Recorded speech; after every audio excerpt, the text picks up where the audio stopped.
Something changes in the North Atlantic in 1944 that does not show up cleanly in any single battle report or any single technological development. It shows up in the rhythm of the war itself, in the way convoys begin crossing without losing ships, in the way U-boat patrol logs start recording weeks of empty ocean between contacts, and in the way the men who sail those submarines out of Norwegian fjords and Biscay ports begin understanding, without anyone telling them directly, that the ocean they are entering has been recalibrated against them in ways their boat cannot outrun. Dönitz knows the numbers before the crews do. His operational staff compiles the exchange rate every month, Allied tonnage sunk versus U-boats lost, and by the opening of 1944, that ratio has been telling the same story for the better part of a year. In May 1943 alone, 41 submarines failed to return from patrol. 41 boats in 31 days. Each one carries roughly 50 men. The arithmetic of that single month produces more than 2,000 deaths in a service that entered the war with approximately 40,000 total personnel. Dönitz temporarily pulls his submarines from the North Atlantic convoy routes entirely that same month, not as a strategic retreat, but because continuing to send boats into those waters at that loss rate is simply burning the fleet without result. What follows across 1944 is the part of the Atlantic story that gets compressed in popular history because it lacks the dramatic reversals of the earlier years. There is no single battle that decides it. There is instead a grinding, systematic closure of every tactical option the U-boat fleet has relied on, conducted by an Allied anti-submarine system that has spent 3 years learning exactly how submarines operate and has engineered a specific answer to each method. The darkness that once protected surface submarines during nighttime battery charging is gone by 1944. Centimetric radar fitted to aircraft detects a surfaced submarine from roughly 15 miles away in complete darkness, in fog, in rain, in conditions where the lookouts on a submarine's bridge cannot see the approaching aircraft until it is already in attack range. The Lee light, a 22 million candle power searchlight mounted on patrol aircraft, illuminates the submarine in the final seconds of the attack run. The crew on the bridge has perhaps 30 seconds between the moment the light hits them and the depth charges arrive. 30 seconds to decide whether to dive or fight. Neither option works well anymore. Picture a U-boat commander standing on his bridge somewhere in the Bay of Biscay during a surface transit in early 1944. The night is overcast, the sea moderate. His lookouts scan the sky with binoculars trained on the sectors where aircraft would approach. The boat runs on diesel engines, pushing it at 17 knots, charging the batteries that submerged operations drain. The commander has made this transit dozens of times before. His hands know the railing. His body knows the pitch of the deck. His ears are calibrated to the engine sound and what changes in that sound mean. None of that experience protects him from a radar pulse that left an aircraft 15 miles away 12 seconds ago and is bouncing back with his exact position. The radio system that coordinates Wolfpack attacks carries its own lethal irony in 1944. Every transmission a U-boat commander sends to headquarters, a sighting report, a position update, a fuel status, takes roughly 30 seconds to transmit.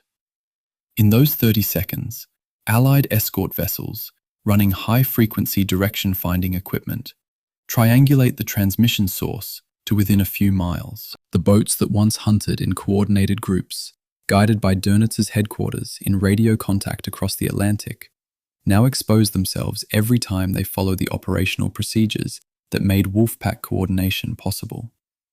The ocean itself seems to have developed a memory for where submarines are. Allied convoy routing authorities receive decoded German naval signals through ultra-intelligence processed at Bletchley Park, allowing convoys to be steered away from patrol lines before contact is made. A Wolfpack positioned across a convoy route waits for ships that have already been redirected around it.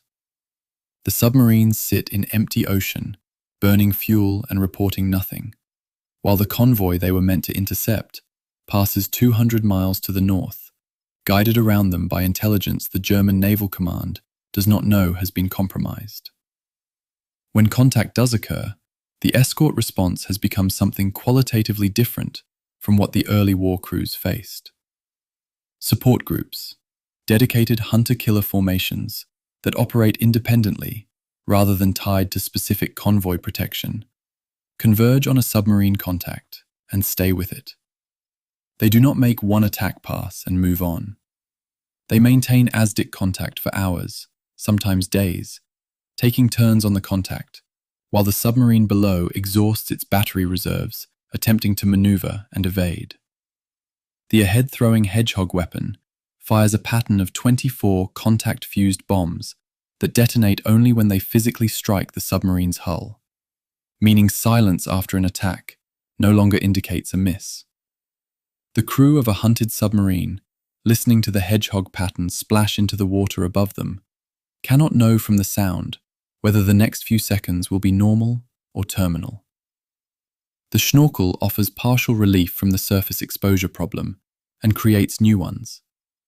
Running submerged on diesel power through a breathing tube extended to just above the surface allows battery charging without fully surfacing, reducing the radar cross-section from a full submarine hull to a tube roughly 50 centimeters in diameter. But Schnorkel operation limits the boat to roughly 5 to 7 knots, slow enough that many convoys can outpace it. When wave action covers the intake valve, the diesel engines briefly draw air from inside the hull, dropping internal pressure sharply enough that crew members feel their eardrums strain. Carbon monoxide occasionally bleeds back through the system. Extended Schnorkel transits from bases in Norway to North Atlantic patrol areas take weeks, arriving at operational zones with crews already physically ground down by the conditions of the journey itself. And yet, Donitz keeps sending them. 247 submarines are lost in 1944. Each carries roughly 50 men. The numbers produce approximately 12,300 sailors killed or captured in a single year of operations that sink approximately 432,000 tons of Allied shipping. Tonnage that American shipyards, now producing Liberty ships at a rate approaching one vessel every 42 hours at peak output, replace faster than the submarines can sink it. The crews sailing into those odds are not ignorant of what the odds mean. They know the loss rates the way any professional in a high-risk environment knows statistics that apply directly to their own survival.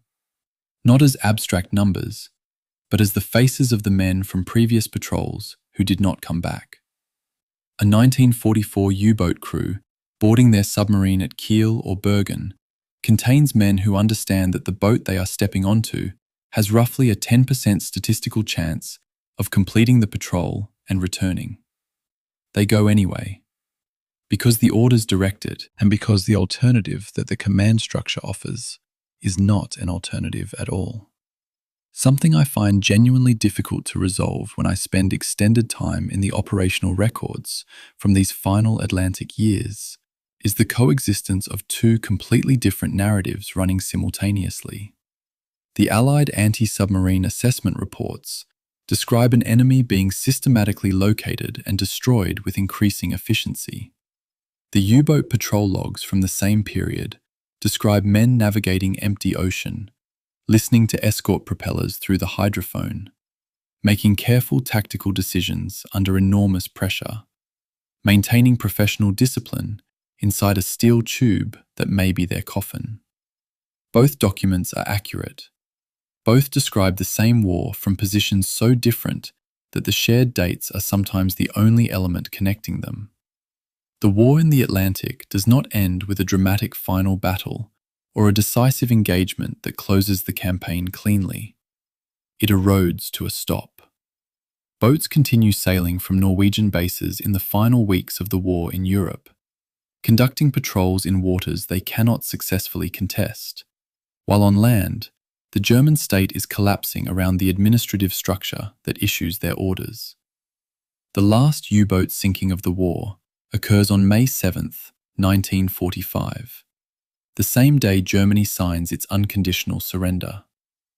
Operation Regenbogen, Rainbow, directs the surviving fleet to scuttle rather than surrender. 221 submarines are scuttled by their crews in the final days. Roughly 156 are surrendered intact to Allied forces, who examine them with intense technical interest. The Type 21 electroboats that might have complicated the final years of the campaign never fight their way into it in numbers. The war closes before the technology that might have answered the Allied anti-submarine system reaches operational deployment at meaningful scale. The final accounting of the Atlantic battle runs to numbers that sit heavily in anyone who spends time with them. Approximately 14 million tons of Allied merchant shipping lost across the war's duration. 783 U-boats destroyed. Approximately 28,000 U-boat crew members dead from a total service of roughly 40,000. A loss rate of approximately 70% across the entire campaign. If you are settling in now, the room quiet, and the weight of the day beginning to dissolve, let the North Atlantic sit in your mind for a moment. Not a dramatic surface battle with guns and fire, but something quieter than that. A convoy of 30 ships moving through grey water at 8 knots. Somewhere beneath the surface, too deep to see from above, a schnorkeling submarine running at 5 knots in the same general direction, its crew listening to the propeller sounds of the ships above them, calculating whether an attack is possible before the escorts detect the approach. The ocean holds both things simultaneously. It does not take sides. It just keeps moving. This is the entire history of the Battle of the Atlantic, 1944 to 45. The final victory over the U-boats during the Second World War. In the Western Approach's command archives that I keep returning to, there is something that I found, and it isn't dramatic in the conventional sense. It isn't a death notice, or a combat report, or a signal announcing disaster. It's an operational summary from the first week of January 1944. A dry, bureaucratic catalogue of 43 convoy routes, 312 escorted vessels moving simultaneously across the North Atlantic, and a single phrase tucked into the threat assessment column. U-boat activity, moderate. Estimated 200 plus boats operational. Read that again. 200 submarines. Described as moderate. The word sits there in the administrative language of a Tuesday morning briefing as if it were a notation about cloud cover or shipping delays. What strikes me about that document, more than almost anything else in this research, is how thoroughly the catastrophe had been bureaucratized. The ocean was producing a relentless toll of men and ships, and the people managing it had developed the professional vocabulary of people who had learned not to flinch. This is where we need to start. Not with the drama of earlier years, the Wolfpacks and the burning tankers and the terrible winter of 1942, when the Allied shipping position teetered on the edge of genuine strategic collapse. That story has been told, and told well. What hasn't been told with the same precision is the stranger, slower story of what came after. By January of 1944, the Battle of the Atlantic was, by most of the metrics that matter, strategically decided. The German U-boat arm had lost 41 submarines in a single month in May of the previous year, a rate of loss so catastrophic that Admiral Karl Dönitz had briefly withdrawn his boats from the North Atlantic entirely. Allied convoy defences, radar technology, air cover, and codebreaking had reached a level of combined effectiveness that the U-boats simply couldn't overcome. The mathematics were settled. But mathematics and shooting wars are different things, and the guns hadn't stopped. To understand 1944, you need to understand a specific institutional reality that shaped everything that followed. The Western Approach's tactical unit at Derby House in Liverpool, directed by Captain Gilbert Roberts, had by this point run more than 200 simulated convoy battle scenarios, wargaming attack and defence, in exercises where members of the Women's Royal Naval Service played the roles of U-boat commanders. The output of those sessions had directly shaped the escort doctrine used on every major convoy route. Robert's fundamental insight, which sounds almost obvious once you hear it stated plainly, was that U-boat tactics were not intuitive or improvised. They were trained, systematic, and therefore predictable. If you could model the decision-making of a U-boat commander under pressure, you could design escort responses that cut off each option before it was exercised. That's not just tactics, that's applied psychology, translated into operational procedure and distributed to every corvette and frigate in the North Atlantic.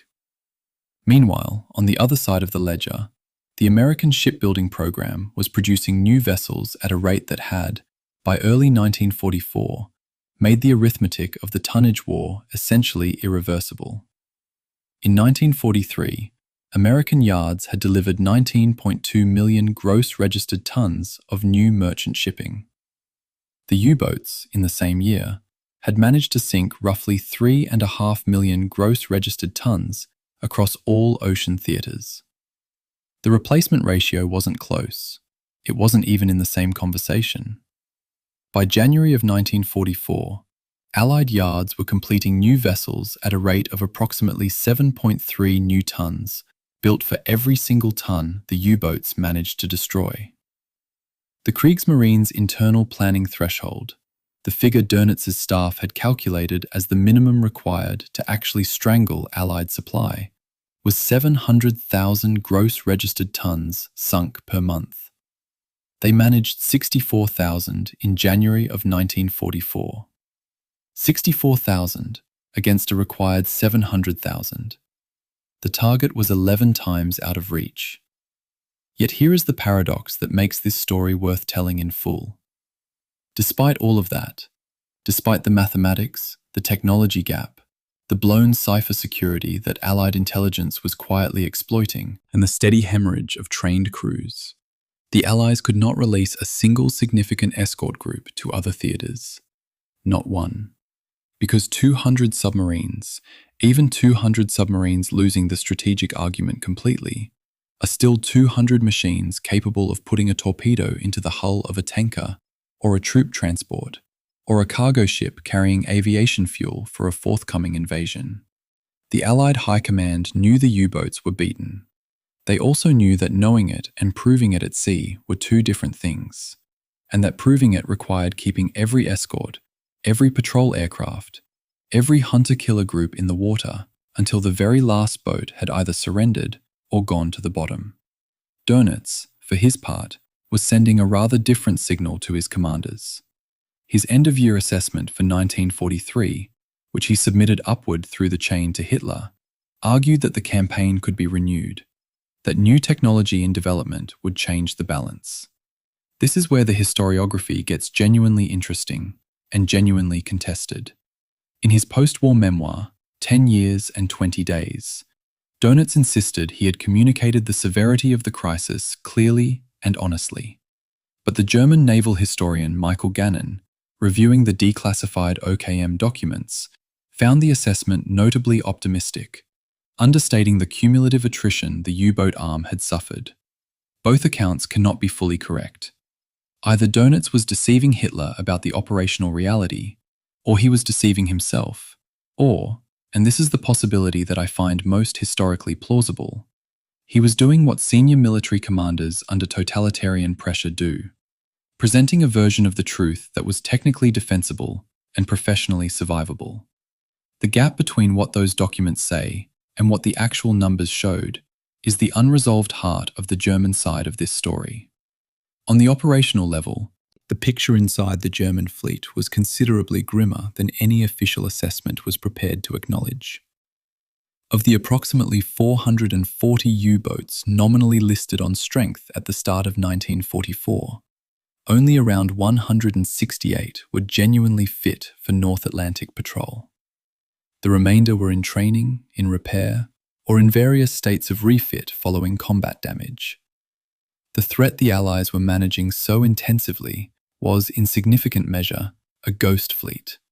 Numbers that existed on paper in Hamburg and Berlin, but translated to a much smaller operational reality in the actual waters of the Atlantic. The boats that were operational faced a transit through the Bay of Biscay that had become, since the deployment of centimetric radar-equipped patrol aircraft, something closer to a gauntlet than a passage. Getting from a French port to the open Atlantic required running a gauntlet of air patrols that was killing boats before they'd fired a single torpedo. Consider a specific engagement from this period, not for the drama of it, but for what it reveals about the operational character of early 1944.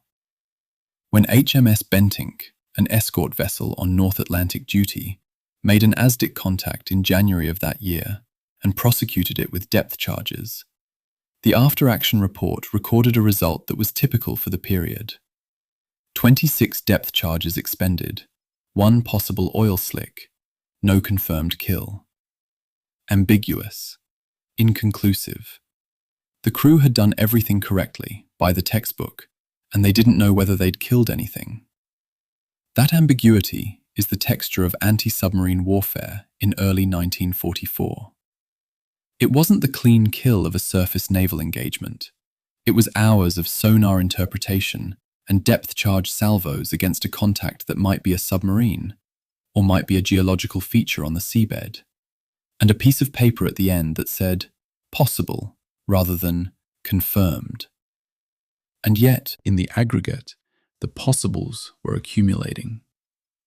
The U-boats that were genuinely going to the bottom weren't always visible in the after-action reports of the ships that sank them. The accounting only cleared later, when BDU noticed another boat was overdue. The full first quarter of 1944 produced 27 Allied merchant vessel losses in the North Atlantic, to all causes, including U-boat attack. In the same quarter of 1942, the number had been 271. That single comparison tells you everything about the strategic trajectory, but it doesn't tell you anything about the human experience of the men still in those boats, on both sides, in an ocean that was still actively lethal. It doesn't tell you about the Western Approach's duty officer, who updated that plotting table every morning, adding and removing grease pencil marks that represented thousands of tons of cargo and hundreds of human lives. It doesn't tell you about the fact that Allied confidence was, even in early 1944, slightly ahead of the operational reality. That Western Approach's command had begun quietly planning the redeployment of some escort capacity to other theaters, before the last U-boat had fired its last torpedo, before the Type 21 had even been commissioned. There was, in the Allied headquarters, a small but real overestimation of how quickly the remaining 200 submarines could be neutralized. The war was over in strategic terms. In human terms, it still had more than a year to run. What I want you to carry into every chapter that follows is that specific tension between a campaign that the mathematics said was finished and a war that hadn't stopped killing people. The Battle of the Atlantic in 1944 and 1945 is not a story about the last desperate lunge of a defeated enemy, though it has elements of that. It's a story about institutional momentum, about the gap between strategic reality and operational commitment, about the thousands of men on both sides who continued sailing into the North Atlantic in full knowledge of the odds against them, because no one had yet found a way to formally end something that had become, in the most complete sense of the word, routine. The plotting table was updated every morning. The convoys sailed. And the U-boats, for reasons this series will spend 17 chapters examining, kept going out. The men who knew they were dying. There is a letter in the collection at the Deutsches U-Boot Museum in Cuxhaven. A letter written by a young German naval officer before he deployed on his final patrol in the spring of 1944, that contains a sentence I've not been able to stop thinking about since I first read it. He wrote to his mother, "Wir wissen, was wartet. Wir fahren trotzdem. We know what waits. We go anyway." The letter was never received during the war. It was returned to her stamped "vermisst," missing. He never came back. What makes that sentence remarkable, and I use that word deliberately because the fact itself earns it, is not its courage, it's its clarity. By the spring of 1944, the men departing on U-boat patrols weren't operating under any meaningful illusion about what the odds looked like. They were going out with open eyes into something that had a roughly 3 in 4 chance of killing them, and they were writing letters home that said so. Before we go any further into technology and tactics and the strategic arithmetic of the tonnage war, we need to spend time here. We need to stay with the men inside the boats, because everything else in this story is an abstraction without them. The Type 7C submarine, the workhorse of the 1944 U-boat fleet, was 67.1 meters long. It displaced 871 tons submerged. It was powered by 2 MAN diesel engines that developed 3,200 shaft horsepower on the surface and 2 electric motors for running submerged. On the surface, it could make approximately 17 knots. Submerged, it could manage around 8 knots for short periods before the batteries were exhausted, dropping to 2 or 3 knots for sustained underwater movement. The crew numbered between 44 and 52 men, depending on the specific fit.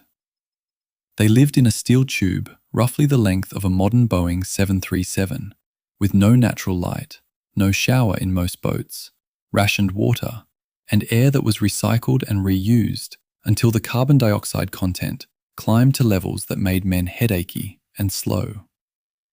This was the physical world those men inhabited for 6 to 8 weeks at a stretch. The critical vulnerability of the Type 7C, the thing that was killing its crews in increasing numbers by early 1944, wasn't its torpedoes or its armament or even its depth rating. It was the batteries. The electric batteries that powered the boat when it was submerged needed to be recharged regularly, and the only way to recharge them was to run the diesel engines, which required air, which required the boat to be on the surface or near enough to the surface to access air through a mast. In the Bay of Biscay, in the western approaches, in the approaches to any convoy route in the North Atlantic, that period of surface or near-surface running in 1944 meant exposure to Allied radar. And Allied radar, by this point, was operating at centimetric wavelengths that the German warning receivers couldn't detect. A U-boat commander surfacing to charge his batteries in early 1944 was, in practical terms, required to stand up in the open once every day for the better part of an hour, on a schedule he couldn't fully control, in waters patrolled by aircraft that could find him before he could find them. That's not a technical vulnerability. That's a structural death sentence executed one boat at a time. The BDU, Befehlshaber der U-Boote, the U-boat command, had its own internal calculations about what this meant. By February of 1944, those calculations showed that a Type 7C boat departing the Bay of Biscay on a North Atlantic patrol had approximately a 75% probability of being lost before completing a return voyage. That figure was not shared with the crews. What the crews knew was what they could calculate themselves, from the lists of boats that hadn't come back, from the faces that had disappeared from the mess deck, from the social arithmetic of a service that was shrinking faster than it was being replenished with trained men. Several surviving commanders testified after the war that they had made their own mental estimates and concluded the odds were roughly 50-50. The BDU internal figure was significantly higher. The gap between what the men believed and what the command knew is one of those moral details that the official records don't fully process. It just sits there in the files, quietly. This is where the institutional culture of the U-boat arm becomes both impressive and deeply troubling to analyze honestly. The arm had developed, over 4 years of war, an identity of exceptional professionalism and technical elitism. U-boat service was genuinely demanding in its training requirements and its technical complexity. The Kriegsmarine's Knight's Cross decoration, its highest distinction for valor, was awarded to U-boat personnel at a higher rate, proportionally, than to any other branch of the German military. This wasn't accidental. The decorations served their immediate purpose of recognizing genuine courage. They also served a sustained institutional purpose, maintaining the mythology of the U-boat service as an elite corps at exactly the moment when the operational reality was turning it into a near-certain death sentence. Recruitment didn't collapse until very late in the war. The men kept coming. The question of why they kept coming, and whether their willingness to do so was genuinely voluntary in any meaningful sense, is one that post-war German naval historiography has been slower to engage with than it perhaps should have been. By early 1944, the crews departing from Brest, Lorient, and Saint-Nazaire were leaving without ceremony. The bands that had played departures in the early years were gone. The port logs recorded departures in the same terse administrative language as everything else. Boat number, departure time, assigned patrol zone, fuel and torpedo loadout. The institution had learned not to make an occasion of what it couldn't guarantee would be a return. In the submarines themselves, the crew diaries that have survived tell their own kind of story. Not the dramatic entries about contacts and attacks and near misses, though those are there too, but the ordinary ones. The entries that say, Tuesday, watch rotation normal, proceeding to assigned grid square, weather deteriorating. Men writing with the habits of men who expected to have a future. Routine as a form of psychological protection against a reality that couldn't be faced head-on every single day. The hydrophone operator's experience deserves a specific mention here, because it captures something about this period of the campaign that the tactics manuals don't convey. The hydrophone, the acoustic sensor used for passive underwater listening, was, by 1944, one of the U-boat crew's primary warning tools. An experienced operator could detect the propeller noise of surface vessels at significant range, giving the commander time to assess and respond. But the hydrophone also transmitted information about what was hunting the boat. A destroyer or frigate closing on a sonar contact produced a specific acoustic signature, a rhythmic pulse of propeller noise that accelerated as the vessel closed the distance, and that a trained operator could hear with terrible clarity through his headphones. Before the depth charges came, the crew could hear the ship that was about to drop them. They could hear their situation worsening in real time. The specific dread of that experience, technically mediated, acoustically precise, completely outside the crew's control, is documented in numerous post-war testimonies. And it's a detail that statistics about tonnage and casualty rates simply can't convey. The slang that had developed in the U-boat arm by this point is itself a kind of evidence. The crews had begun calling Atlantic patrols Himmelfahrtskommando, a mission to heaven, meaning a suicide mission. The dark humor was documented in letters, crew diaries, and post-war testimony. It wasn't the humor of men who didn't understand their situation. It was the humor of men who understood it completely and had found a linguistic way to acknowledge it without having to confront it directly every moment of every day. Gallows humor as a survival mechanism isn't specific to the U-boat arm, of course.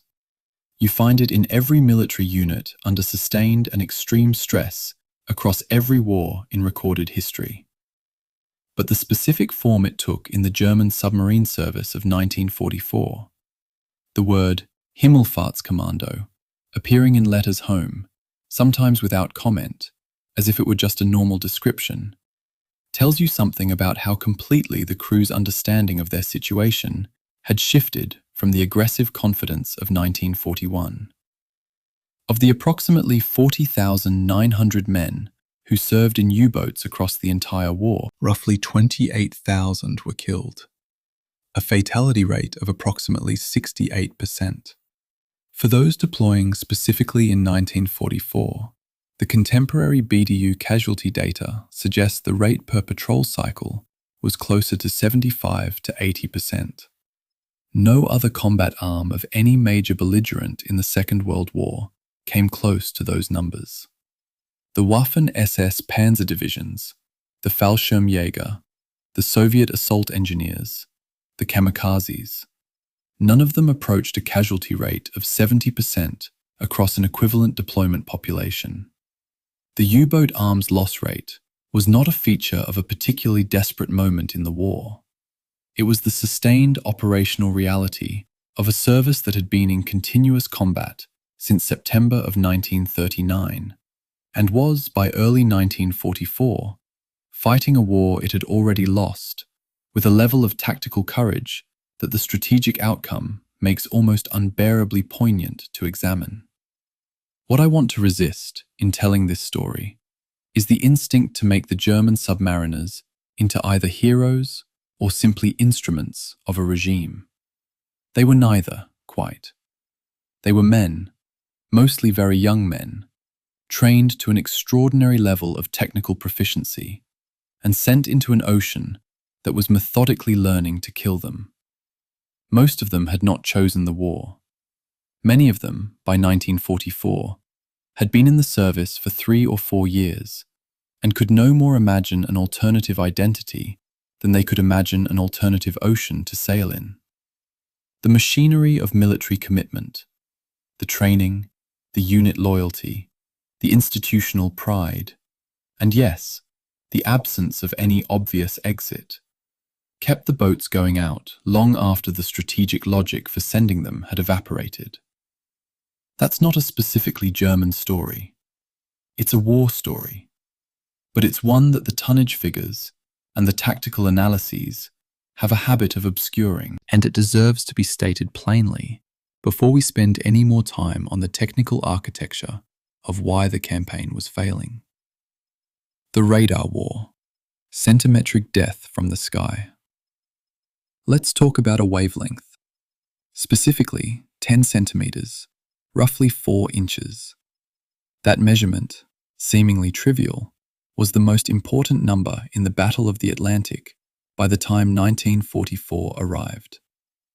Everything that followed from January of that year through to the final surrender in May of 1945 was, at its technological core, a consequence of the Allied decision to operate air-to-surface radar at that specific wavelength, and the German failure to develop a reliable warning receiver that could detect it in time to matter. This is the chapter where we put the human story to one side for a moment and look at the physics and the engineering, because without understanding those, the casualty figures from the rest of the series are just numbers without causes.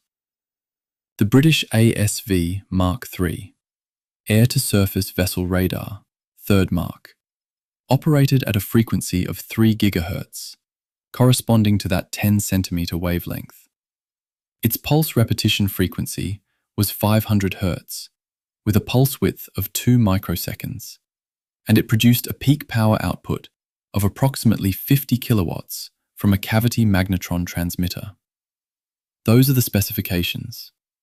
What they meant operationally was that an aircraft carrying this system could acquire a fully surfaced U-boat at a range of roughly 12 miles, and, critically, a Schnorkel mast at approximately 5 miles, even at night, even in poor weather. The older Allied radar, which had operated at 1.5 meters wavelength, was detectable by the German METOX warning receiver that most U-boats were carrying by 1943. The 10 centimeter radar was not. The German METOX receiver was tuned entirely to the wrong frequency band. A U-boat equipped with METOX in early 1944 was carrying a warning device that was completely blind to the system most likely to kill it. The critical innovation in the ASV Mark III wasn't only its electromagnetic frequency, though that mattered enormously. It was the presentation format of the returned signal. The older radar sets used an A-scope display, a trace on an oscilloscope screen that required a trained operator to interpret, under pressure, in a moving aircraft, with a result that could take 25 to 30 seconds to process into a useful course correction. The Mark III used a plan position indicator, a rotating sweep that placed the contact as a bright dot against the sea return clutter on a circular display, showing the operator the contact's bearing and approximate range simultaneously in a format that took under 5 seconds to read and act on. In an aircraft closing on a target at 200 knots, that 25-second difference represented over a mile of closing distance. The difference between a fumbled approach and a clean attack run was, in significant measure, a question of display format. What the German U-boat command did in response to the sudden increase in aircraft-detected losses is one of the more revealing episodes of technological failure in the war. The boats were being found at night, in conditions where they should have been invisible, and BDU couldn't initially explain why. The METOX receivers weren't alerting. The crews weren't seeing the aircraft before the attack, and at some point, the records are somewhat unclear on exactly when this reasoning took hold. Someone in the German technical establishment suggested that perhaps the METOX receiver itself was emitting a detectable signal on its own, acting not as a warning device, but as a homing beacon for Allied aircraft. Dönitz's war diary claims that BDU received reliable technical intelligence disproving this theory by mid-1943, but the captured German technical documents and the post-war interrogation records tell a different and messier story. Individual U-boat commanders were still switching off their METOX receivers well into early 1944, convinced that the device was advertising their position. They were disabling the one warning system they had, imperfect as it was, based on a false technical theory, and being found anyway by a radar they couldn't detect. The intelligence had not filtered down to the crews reliably. The command's confident claim that the problem had been explained and resolved clearly wasn't matching the operational experience of the men at sea. The German response eventually took the form of a new receiver designated Naxos, which was designed specifically to detect 10-centimeter emissions. It worked, in principle. By late 1943 and into 1944, Naxos-equipped boats did have some capability to detect the ASV Mark III at modest ranges. But here is where Allied operational intelligence made a decision that proved devastatingly effective. RAF Coastal Command patrol aircraft were briefed to use their radar in short, intermittent bursts rather than continuous sweeping. The electromagnetic emissions were brief, unpredictable in timing, and often too short for the Naxos receiver to alert the crew in time to initiate a dive before the aircraft was already committed to its attack run. The Allies had essentially anticipated the German countermeasure before the Germans had fully deployed it, and had adapted their operational procedure to reduce its effectiveness. That's not luck. That's an intelligence and operational research system functioning at a genuinely high level. The Lee light completed the picture. This was a 22 million candle-power carbon arc searchlight, 24 inches in diameter, fitted to Wellington and Liberator patrol aircraft, operating for RAF Coastal Command. It wasn't used for searching. The radar found the U-boat. The radar guided the aircraft onto the attack run. The Lee light was activated only in the final seconds, at approximately 1 mile from the target, to illuminate the boat for the final aiming correction and weapons delivery. From the U-boat crew's perspective, the sequence was no warning, then sudden blinding light, then the attack. The light was powered initially by a Ford V8 engine and later by rechargeable batteries or onboard generators, and it could be retracted between attacks to preserve the element of surprise on subsequent runs. The operational geometry of a Lee light attack: approach at 50 feet altitude, light activated at 1 mile, straddle the boat's hull with depth charges at 300 yards, gave the crew on the bridge of a surfaced U-boat approximately 8 seconds to reach a gun or initiate an emergency dive. Neither option, in those 8 seconds and at that closing speed, was genuinely viable. RAF Coastal Command flew 153,491 operational flying hours in anti-U-boat patrols during 1944 alone. Let that number sit for a moment. That's the sustained institutional commitment that the Allied air campaign against the U-boats required. Not just aircraft and technology, but hundreds of thousands of flight hours, most of them producing nothing more than empty ocean and the drone of engines over dark water. The patrol aircraft sank or shared in the sinking of 76 U-boats in that year. The cost in aviation fuel alone for those flying hours was approximately 64,200 tons. The arithmetic of cost per kill, roughly 845 tons of aviation fuel per confirmed submarine sunk, is not the kind of number that appears in heroic accounts of air power, but it's the number that accurately describes what sustained anti-submarine air warfare actually looked like as an industrial and logistical undertaking. The Schnorkel was Germany's technological response to all of this, and it deserves both its due and its honest limitations. The Schnorkel, a Dutch naval invention, originally designed for the Royal Netherlands Navy and captured when Germany occupied the Netherlands in 1940, allowed a U-boat to run its diesel engines while remaining at periscope depth, with only the mast projecting above the surface. The mast diameter was 35 centimeters for the air intake and 28 centimeters for the diesel exhaust return. The German version used a ball float valve at the masthead that automatically closed the air intake if a wave washed over the mast. In theory, this meant a boat could charge its batteries and sustain diesel propulsion without fully surfacing, presenting only a small radar target rather than the full hull. In practice, it worked, up to a point. The radar cross-section of the Schnorkel mast was approximately 1.2 square meters, versus the roughly 40 square meters presented by a fully surfaced Type 7C. The reduction in detectability was real and significant.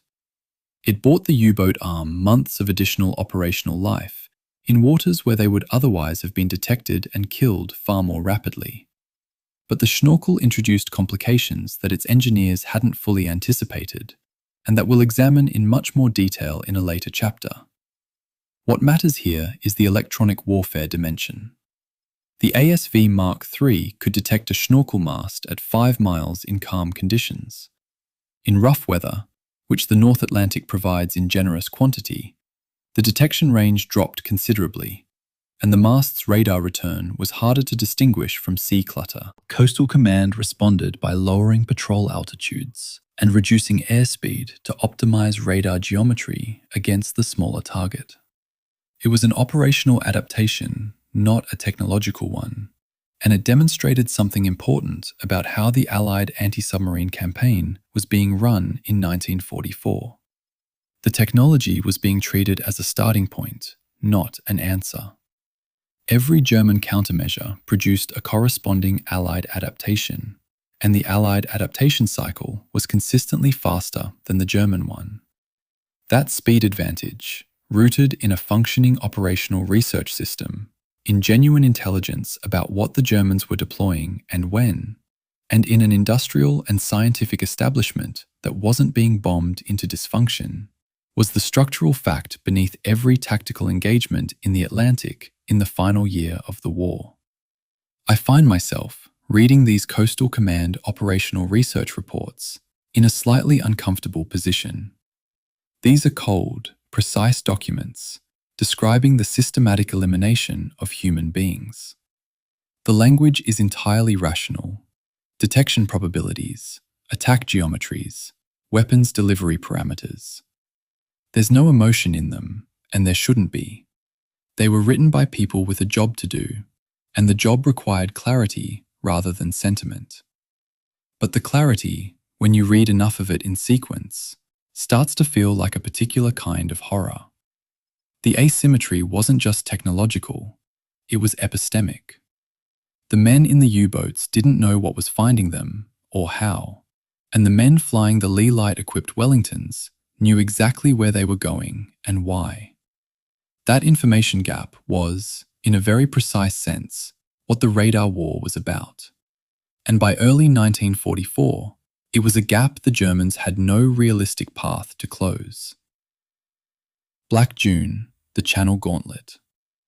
On the 6th of June, 1944, the largest seaborne invasion in recorded history began crossing the English Channel.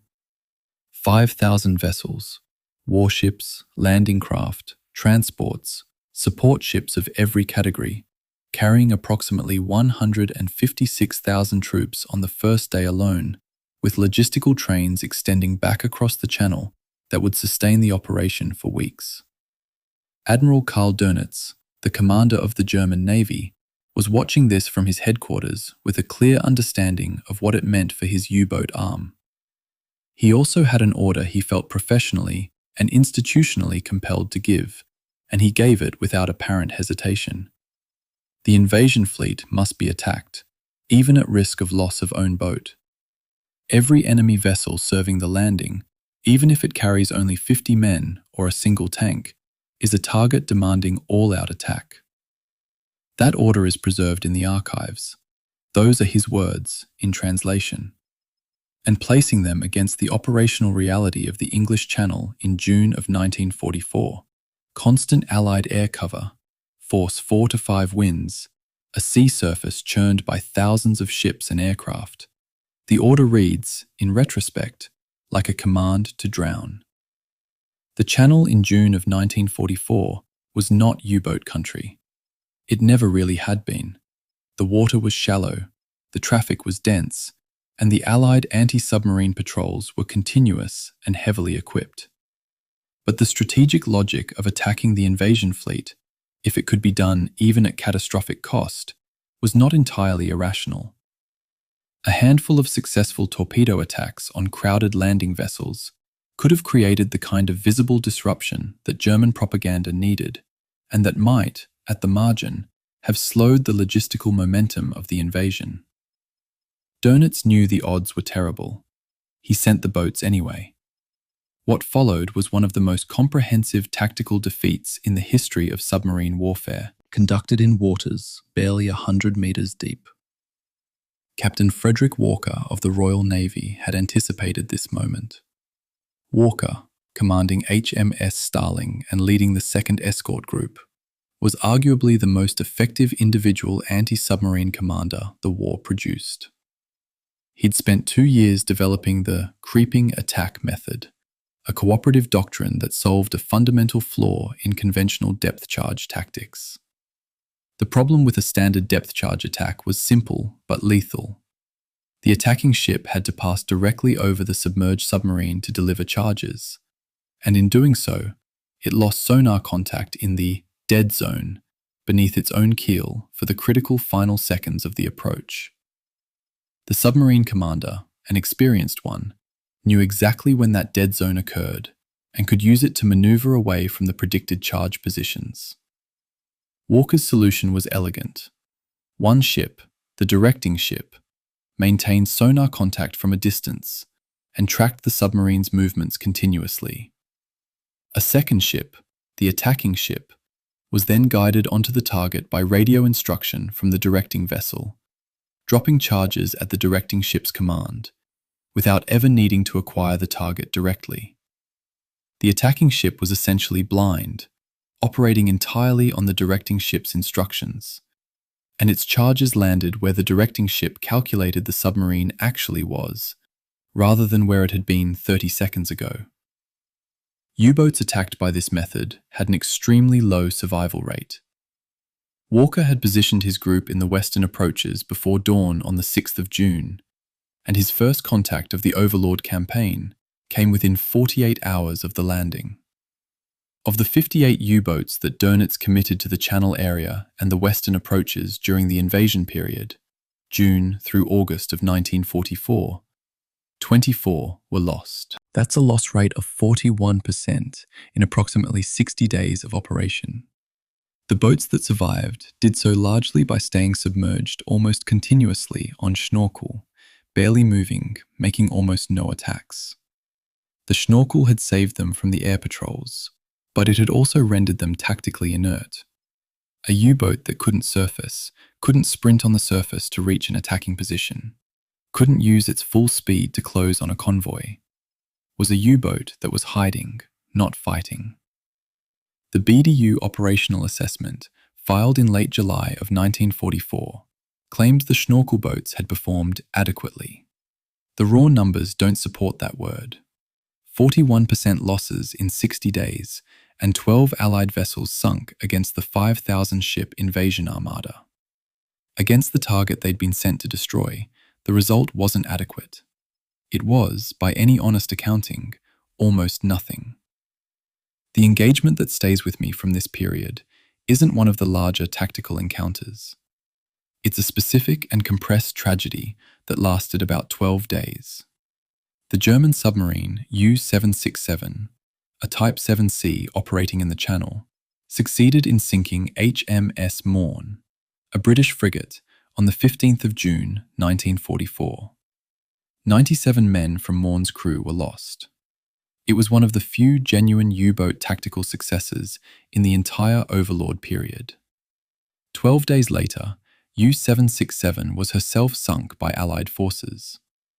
The boat's entire operational story, from June of that year, can be summarized in 2 sentences and 12 days. The framing tells you everything about the exchange rate the Channel battles were producing. What the invasion had also done, which took longer to become apparent in the operational records, was set a clock running on the French base infrastructure. As Allied armies broke out from the Normandy beachhead and began advancing across France in July and August, the great U-boat bases at Brest, Lorient, and Saint-Nazaire, concrete fortresses that had consumed extraordinary quantities of resources to build, that had served as the operational heart of the Atlantic campaign since 1940, were suddenly behind a moving front. On the 17th of August, 1944, Dönitz issued the order. Remaining operational U-boats were to evacuate to Norwegian bases. The pens were abandoned.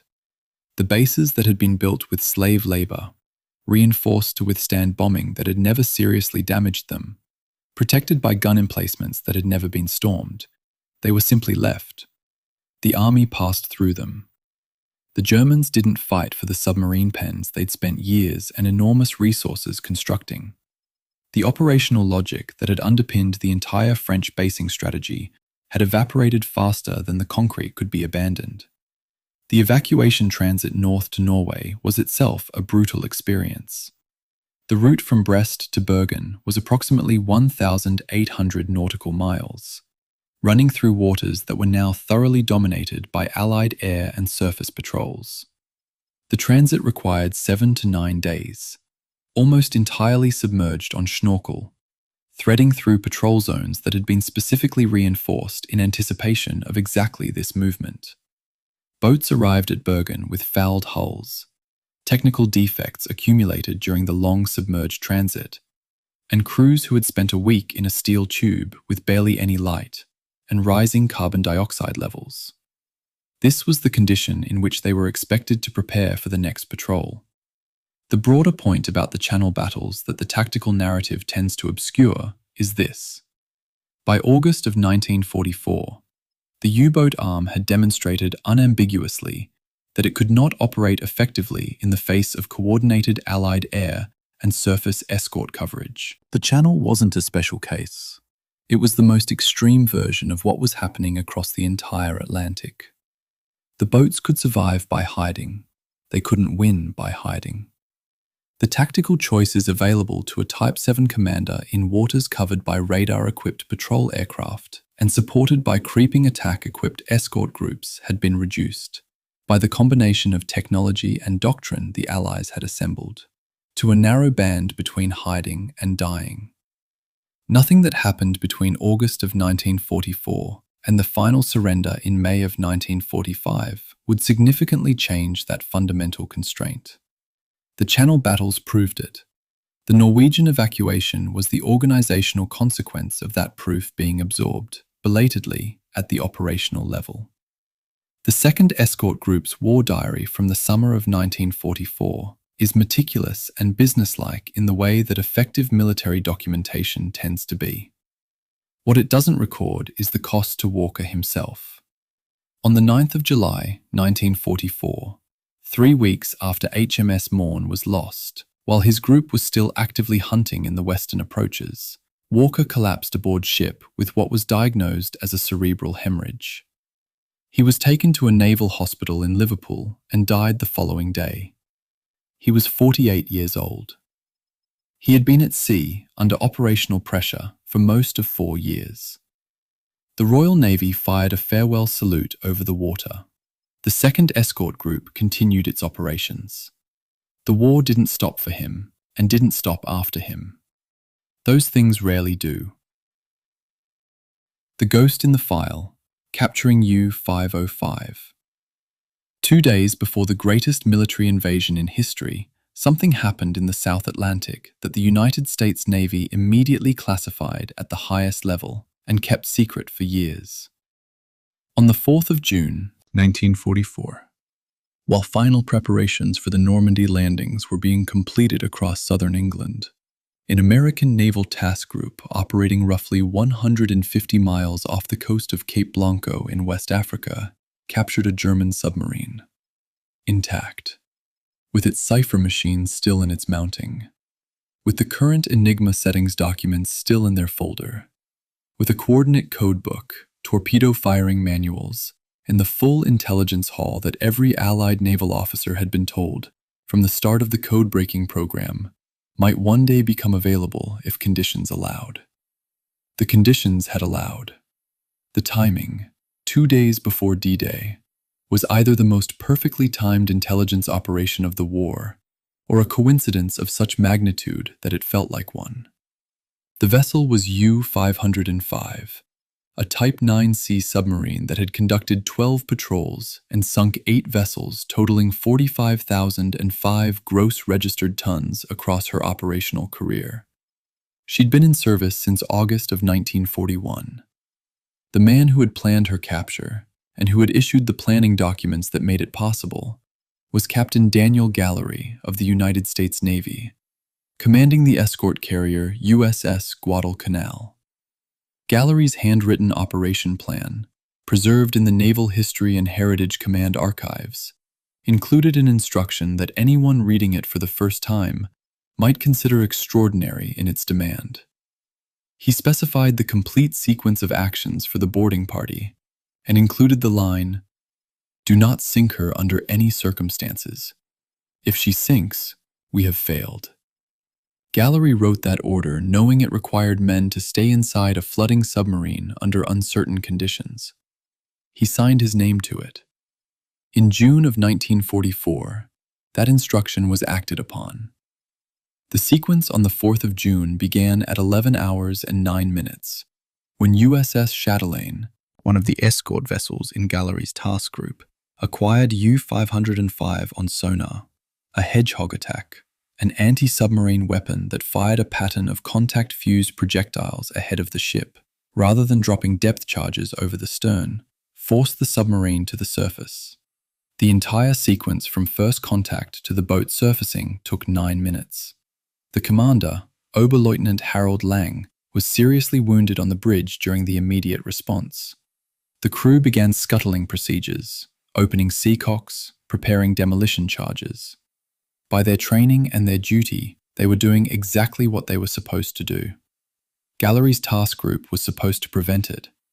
A 9-man boarding party from USS Pillsbury entered U-505, knowing it was flooding. They found the seacocks open, the crew abandoning the vessel, water rising in the forward sections. They worked under time pressure in a space most of them had never been in before, with no reliable information about which of the German fittings and valves they were touching were dangerous and which were benign. They improvised. They plugged the flooding with available material. They secured the Enigma machine from its mounting. They recovered the cipher settings folder and the codebooks. Lieutenant Albert David led the boarding party, and he received the Medal of Honor for it, an award that only begins to reflect what those men did in the confined, flooding interior of someone else's submarine in the South Atlantic. They kept her afloat. The operation, by Gallery's own definition, had not failed. The intelligence haul was significant in ways that the immediate post-war accounts tended to slightly over-dramatize, and that later scholarship has somewhat under-dramatized in correction. The archive record at the Office of Naval Intelligence from June of 1944 describes the cipher materials recovered from U-505 as including the special coordinate code, the regular and officer Enigma settings for June of 1944, and additional documentation of immediate operational value. The intelligence historian Ralph Erskine argued in later scholarship that the codebooks provided somewhat modest additional value, since Bletchley Park was already reading the shark enigma with reasonable reliability by June of 1944. The contemporary June assessment rated the capture as critically important. Which framing is more accurate matters. It determines whether Gallery's calculated risk, with its human costs and its extraordinary demands on his boarding party, was genuinely necessary, or was a well-executed operation that produced somewhat redundant intelligence. The honest answer, looking at the archive from both sides, is probably somewhere between the two positions, and the gap between them reflects how difficult it is, even now, to assess intelligence value precisely. What isn't disputed is what Gallery did next. The 58 survivors of U-505's crew were transported to a prisoner of war facility, specifically Camp Ruston in Louisiana, and placed in complete isolation. No contact with the outside world, no letters home, no notification to German authorities that the boat had been captured and the crew survived. Under the international conventions governing prisoners of war, Germany was entitled to notification that these men were in Allied custody. They received none. The German Navy, receiving no signals from U-505 and having no information about her fate, entered her in the records as lost, presumably sunk in action, crew missing, presumed dead. Sometime after the boat's disappearance date, the families of the crew were informed that their men were to be considered lost. Memorial services were held. Parents grieved. Wives began the specific, terrible process of adjusting to widowhood. Their husbands and sons were alive in Louisiana, in a barracks that had been deliberately isolated from every communication channel. Gallery's rationale was entirely consistent with his operational objective. If Germany learned that U-505 had been captured intact, not sunk, captured, with the cipher materials aboard, the Enigma keys for the entire fleet would have been changed immediately. The intelligence value that the captured materials provided and the ongoing value of the Shark decrypt program that they supported would have been erased at a stroke. The cover-up was the condition of the intelligence gain. But the cover-up required treating 58 prisoners of war in a manner that the Geneva Convention of 1929 did not contemplate permitting, and which Gallery's own legal staff presumably found uncomfortable. This is one of the genuine moral ambiguities of the intelligence war, not a fictional one, not a hypothetical constructed for the purposes of ethical debate, but a documented operational decision with documented human consequences. The men in Louisiana were alive. Their families were mourning them. Gallery had made the calculation that the intelligence value outweighed the human cost. Whether he was right, and what framework of law and ethics you apply to evaluate his decision, are questions that serious scholars of military law have not fully resolved in the 80 years since it happened. The internal controversy within the US Navy over Gallery's operation deserves mention. Several senior officers believed he had violated standing orders by deliberately seeking a capture rather than a sinking, and that the operation constituted an unauthorized deviation from doctrinal anti-submarine procedure. They were also concerned, and this concern was legitimate, that if the Germans suspected the boat had been taken intact rather than destroyed, they would change their ciphers anyway, and the intelligence gain would have been bought at the price of the operational security of the entire Ultra program. Gallery spent years defending his decision in the face of this institutional skepticism. His critics weren't wrong to identify the risk. Gallery's position was that the risk had been managed successfully. U-505 went into the German records as lost and stayed there. The ciphers weren't changed. The intelligence continued to flow, and the 58 men in Louisiana remained in their isolated camp until the end of the war, when the process of returning them to Germany, a process that took until 1947 to complete, finally began. U-505 is today on display at the Museum of Science and Industry in Chicago. She was very nearly scrapped in the 1950s, earmarked as a target vessel for weapons testing, which would have sent her to the bottom in conditions rather less dignified than the bottom of the South Atlantic off Cape Blanco. Daniel Gallery, by then a Rear Admiral, personally campaigned for her preservation. He wrote letters, made telephone calls, argued the historical case to anyone who would listen. The man who had captured her then spent a decade fighting to keep her from being destroyed by the Navy he had served. There's something in that which I find unexpectedly moving, not because it's heroic in any grand sense, but because it's the kind of unglamorous, persistent, slightly stubborn act of institutional care that doesn't make the history books as readily as the boarding action did. The boat is still there. The men who took her are long gone. The Enigma machine they recovered from her mounting is in the collection, and the cipher settings folder they rescued from the flooding interior is still in an archive somewhere, carrying the information that June of 1944 produced, and that the 58 men in Louisiana never knew they'd contributed to. Letters that never arrived. Not every part of a war can be found in an operational archive or a technical specification document. Some of it lives in a collection of handwritten pages in Cuxhaven, or in a family's donation to the Imperial War Museum, or in the transcript of an interview conducted in the 1960s by a researcher whose name appears on no notable publication. This chapter works from those sources, not from headquarters documents or strategic assessments, but from the private correspondence of three people who never met each other, who shared an ocean across the years of 1944 and 1945, and who experienced the same campaign from positions of complete mutual incomprehension.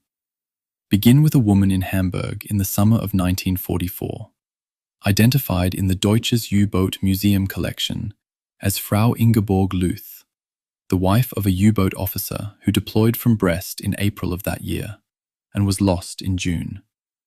Her letters to him survive in the collection because they were returned to her, unopened, stamped vermisst, missing. They came back to her after he didn't, and she kept them, which is either a decision made in grief or in some kind of hope that resists analysis. The letters were never received by the man they were written to. They were read, eventually, by archivists in Cuxhaven, and their content is part of the documentary record of the Atlantic War, in a way that is entirely different from any after-action report or BDU operational assessment. Her letters in April and early May describe the ordinary conditions of wartime Hamburg, the rationing queues, the sound of air raid sirens, and the particular quality of the silence after the all clear, the behavior of their children, an argument with a neighbor about the allocation of coal. They are the letters of a woman maintaining the texture of normal life for a man far away, by describing that life in enough detail to feel real and close. By the letter dated the 7th of May, 1944, something has shifted in the tone, though she doesn't name it or explain it. She describes the lilacs blooming in their garden. She says she has begun, lately, to stop listening for the postman. That's all. One sentence. No further elaboration. She writes about the lilacs, and then the letter ends. Her husband was almost certainly already dead by the time she put that sentence down. She was writing to a man who no longer existed, describing flowers in a garden he would never see again. And she was doing it in the only language available to her, the language of continuity, of the daily, of the things that persisted while she waited. The second voice comes from Scotland, via a notebook donated by a family to the Imperial War Museum. The property of a young merchant seaman, identified in the collection as Donald Macpherson, an able seaman aboard a vessel sailing North Atlantic convoys. His notes are practical and terse, written in pencil in the small spaces of a notebook his mother had given him. They're not quite a diary. They don't have the structure of daily recording, but they are a kind of running observation of his experience, kept intermittently and without any apparent aim beyond the keeping itself. His entry from the night his convoy was attacked in February of 1944 is one of the shortest in the collection. 6 words. Bad night. 2 ships gone. Still here. No elaboration. He moved on to the next entry, which discusses a mechanical problem with the vessel's winch. The 6-word entry and the winch note sit side by side in the notebook, as if they required the same level of response from him, which perhaps, at that point, they did. You develop, after enough convoy crossings, a vocabulary of understatement that isn't callousness. It's compression. There's a difference. The third voice is American, a naval aviator, an ensign flying from an escort carrier in the Central Atlantic in the first half of 1944, who wrote letters home that are vivid and sometimes surprisingly candid about the experience of anti-submarine air operations. His letters are preserved in the National Archives. He describes the environment of escort carrier operations, the cramped flight deck, the unpredictability of ocean weather, the particular quality of the North Atlantic light from 3,000 feet, with the observational precision of someone genuinely paying attention to where he is. In one letter, he describes a specific attack on a surfaced U-boat in March of 1944. He writes that he put the charges right on her and she went down fast. Then he adds a sentence that I don't think was calculated or performative. I don't think about it. Those 4 words are doing considerable work. They're not the words of a man who isn't affected by what he's doing. They're the words of a man who has decided, consciously, not to be affected by it in any sustained way, because sustained affect is incompatible with continued operation in his current job. The compartmentalization is documented. The costs of the compartmentalization are not. The German notification system for missing U-boat crews was governed by a multi-step procedure that involved, in its written form, 23 documented procedural stages, from BDU registering a boat as overdue, through the Regional Marine Command, through the local civil authority, to the family. The median delay between a boat's actual loss and the family's official notification was 31 days. 31 days is a month. It's a month in which a woman doesn't know whether she's a widow or whether she's still waiting. The letters she writes in that month are written to a man whose status is unresolved. They are simultaneously love letters and documents in a legal and bureaucratic process that has not yet reached its conclusion. The postal censorship process added its own delays. The Wartime Postal Censorship Branch processed approximately 18.7 million pieces of mail in 1944, and the translation and security review requirements for German prisoner correspondence created delays of 47 days on average. A letter written in July might not be read until September.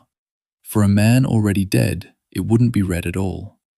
The 58 survivors of U-505, the men held in isolation at Camp Ruston in Louisiana, whose capture I described in the previous chapter, occupy a particular place in this story of letters and notification. Under the terms of the international conventions covering prisoners of war, Germany was entitled to know that these men were alive and in Allied custody. The notification never came. The German Navy registered U-505 as lost. The formal notification process began its 31-day countdown from the date the boat was officially declared overdue, and the letters went out to the families. Some of those fathers, the historical record includes reference to at least 2, attended formal naval memorial services for their sons, while those sons were alive in a Louisiana barracks. The memorial services were real. The grief they processed was real. The men being mourned were real and were not dead. The machinery of military notification, built to manage the truth of loss, had been deployed to manage a deliberately constructed falsehood of loss. It worked exactly as designed. The Wartime Postal Censorship Branch kept its own records, logs of mail processed, categories of content flagged, volumes handled by office and by date. It is not a document that appears in most accounts of the Atlantic War. It doesn't describe battles or decisions or the movements of fleets. It describes the volume of human communication that the war generated and the institutional apparatus that sorted and monitored and sometimes delayed or suppressed that communication. 18.7 million pieces of mail in a single year. Most of them were ordinary, accounts of daily life, expressions of love and worry, the practical correspondence of families separated by military service. Some of them, like Frau Luth's letters, were eventually stamped "vermisst" and returned to senders who received them as evidence of a loss they already knew about by other means. What strikes me about the postal censorship records, and I raise this not to make a grand argumentative point, but simply because it's a detail that genuinely stopped me when I came across it, is what they represent as a measurement of scale. 18.7 million pieces of correspondence, processed and monitored, is a measure of the number of human relationships the war had separated, and the intensity of the effort those separated people were making to maintain connection across the distance. Every one of those pieces of mail is a relationship. Every delay in the censorship process is a relationship held in suspension. The 31-day notification window for missing U-boat crew is a month of relationships in a state of unresolved uncertainty. The letters that came back stamped "vermisst" are relationships that the postal system has formally recognized as having reached an administrative terminus. None of that language, administrative terminus, unresolved uncertainty, captures what those documents actually were to the people who sent and received them. But the archive is where they live now, and the archive is where this story has to be recovered from. The Tower Hill Memorial in London bears the names of 24,000 merchant sailors who have no known grave. They are in the Atlantic, in the Arctic, in the Indian Ocean and the South Pacific. The ocean doesn't return its dead as a matter of practice. The memorial is a list of absences, a stone acknowledgement that a body is not required for a grief to be complete, that the sea has its own final authority over the question of what remains. Donald Macpherson's 6-word diary entry, "Bad night, 2 ships gone, still here," is on the same continuum as those names on the wall in London. He was still there to write the entry. The men in the ships that went down that night left no record of the same event, except in the negative space of their absence from their own correspondence and from the archive. The letters that didn't arrive, the notebook entries that stopped, the replies that came back stamped with a word meaning "missing." That is the texture of what this campaign cost. Underneath and apart from the tonnage figures and the kill ratios and the operational assessments, it cost this, and this was very considerable. The milk cow problem, supply and starvation. There's a particular kind of strategic victory that never makes it into the heroic accounts of a war. It doesn't involve a dramatic last stand or a turning tide of battle. It involves a logistics officer with a spreadsheet, a series of precisely timed interceptions at featureless points in the open ocean, and the slow, quiet extinction of an enemy's ability to sustain itself at range. The destruction of the German Type 14 supply submarines, the Milchkühe, the milk cows, was exactly that kind of victory. It wasn't glamorous, it wasn't visible from shore, and it was, in the cold arithmetic of operational reach, one of the most strategically consequential campaigns within the larger campaign, because it didn't just kill submarines. It killed the ability of every other submarine in the German fleet to operate in the waters where they could do the most damage. To understand why the milk cows mattered, you need to understand the range problem that governed the entire U-boat war. A standard Type 7C submarine, the workhorse of the Atlantic Fleet, carried approximately 113 tons of diesel fuel. That gave it a surface range of roughly 8,700 nautical miles, which sounds generous until you plot it against the geography of the campaign. The principal convoy routes ran between the eastern seaboard of the United States and British ports, a crossing of approximately 3,100 miles. A Type 7 departing from a French base needed to transit the Bay of Biscay, cross the North Atlantic to the convoy routes, spend time in the patrol zone, and return. A round trip that consumed most of its fuel before it had fired a single torpedo. The solution Germany had developed was the Type 14. These were large, slow, completely unarmed submarines of 1,688 tons displacement, designed with a single purpose: to rendezvous with operational boats in the open ocean and replenish them. Each Type 14 carried 432 tons of transferable diesel fuel, spare torpedoes, fresh food, medical supplies, and replacement equipment. A single refueling could extend a Type 7C's effective patrol range by approximately 6,000 additional nautical miles, pushing German operational zones to the Caribbean, the South Atlantic, the waters off Cape Town, the eastern coast of the United States. Without the milk cows, those distant killing grounds ceased to exist. With them, the U-boat war was genuinely global, which is precisely why the Allies, once they understood what the Type 14s were doing, made eliminating them an absolute priority. The Type 14 itself was, as a warship, almost deliberately defenseless.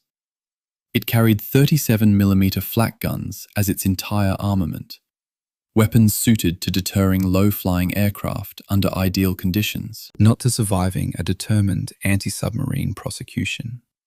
The design logic was sound enough. A supply vessel that never fought wouldn't need weapons, and the weight saved on armament could be allocated to fuel and cargo capacity. But this logic assumed that the rendezvous positions in the open ocean would remain unknown to the enemy. It assumed that the signals coordinating those rendezvous, the specific grid squares, the dates, the identification protocols, would remain secure. Once that assumption failed, the Type 14's defenselessness became its defining characteristic. It couldn't run fast enough to evade surface pursuit. It couldn't dive deep enough to escape depth charges. It couldn't fight back against an aircraft that had acquired it on radar. It was a very large, slow, unarmed submarine in waters that Allied hunter-killer groups were combing with increasing effectiveness. And its rendezvous coordinates were, from 1943 onward, being read in Bletchley Park before the boat had even reached the assigned position.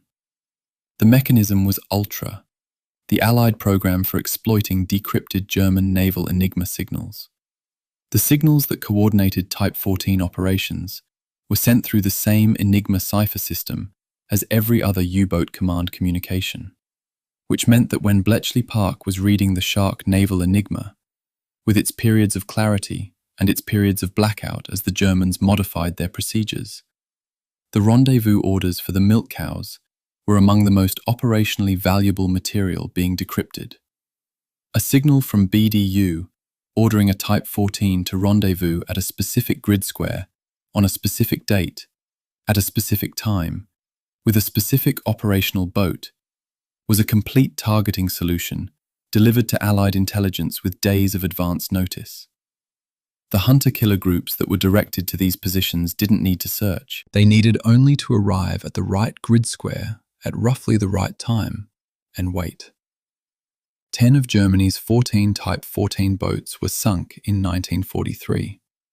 The pattern of those losses, intercepted at rendezvous positions, at coordinates that were supposedly known only to BDU and the boats involved, should have registered in German naval intelligence as a serious indication that their communications were compromised.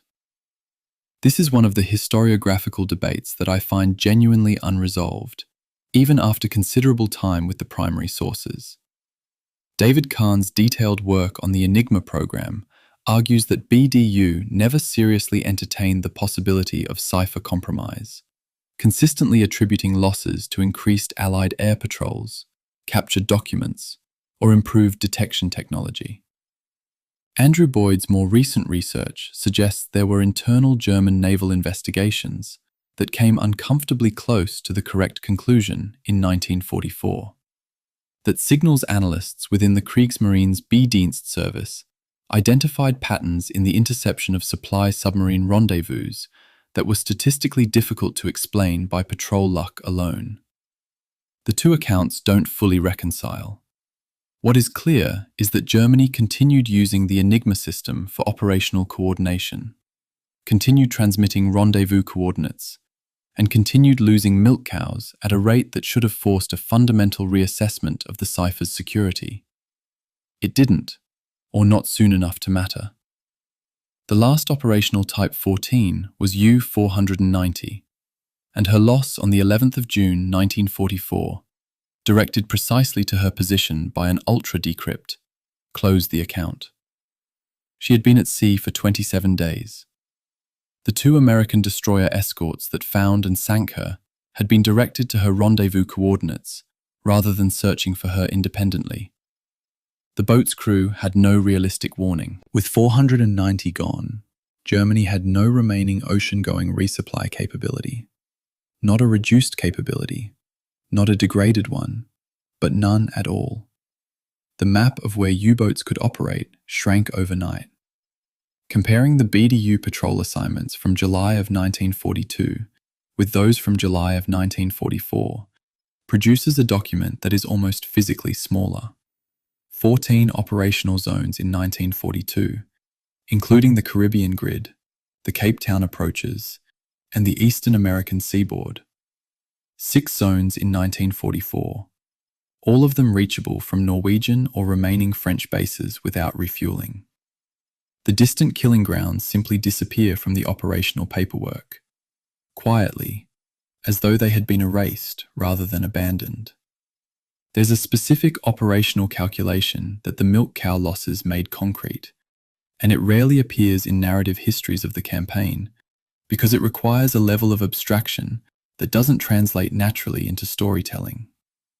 A single Type 14 resupply operation could extend the combined patrol capability of approximately 5 Type 7 submarines by roughly 45 additional patrol days and the equivalent of 3,200 additional tons of effective operational range.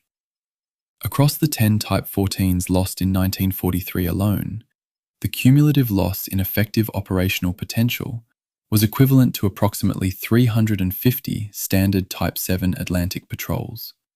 Patrols that were never made, convoy attacks that were never launched, ships that were never targeted, simply because the boats didn't have the fuel to reach the positions from which those attacks would have come.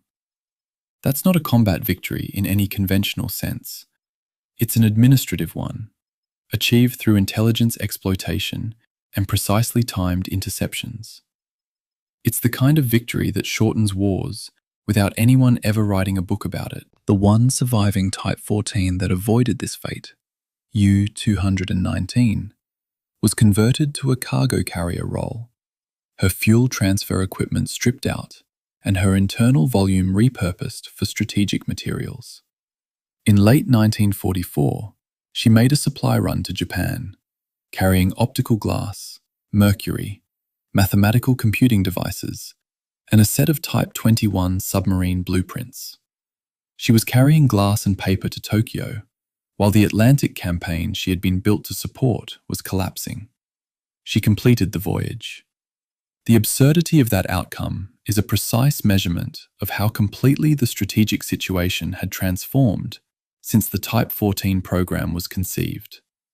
The boats that had been designed to project German naval power across a global ocean were, by late 1944, carrying optical instruments to an ally who was losing a different war on a different ocean. In hopes that the blueprints of a submarine Germany couldn't build fast enough might be built by a Japan that had no realistic industrial capacity to produce them. The crews of the destroyed Type 14s were never told, in any systematic way, why their boats kept being intercepted at precisely the positions their orders had specified. The official explanation offered through BDU channels was increased Allied air patrols, a formulation that was technically not false, since aircraft were frequently involved in the attacks, but which omitted the decisive factor of pre-positioning through signals intelligence. Several surviving crew members from boats that were damaged and returned rather than sunk testified in post-war interrogations that they had assumed the rendezvous failures were navigational errors or adverse weather rather than targeted interception. The gap between what those men believed about their situation and what was actually happening to them is another of this campaign's recurring moral textures. The experience of men operating inside a system whose actual dynamics were invisible to them, making decisions based on incomplete information, while the complete information was being processed in a country house in Buckinghamshire and translated into the patrol orders of the ships that came to find them. Prefab death, the section build system, and why it failed. There is a quality control inspection report from Bloom and Voss in Hamburg, dated in the autumn of 1944, that I want you to think about carefully. It describes the findings from a pressure hull weld inspection on a nearly completed Type 21 submarine section. 47 welds were inspected. 23 were rated as failing to meet the required quality standard, more than half. The section was accepted for final assembly anyway. The notation in the margin reads, in translation, "Time constraints preclude rejection." Read that phrase slowly. Time constraints preclude rejection.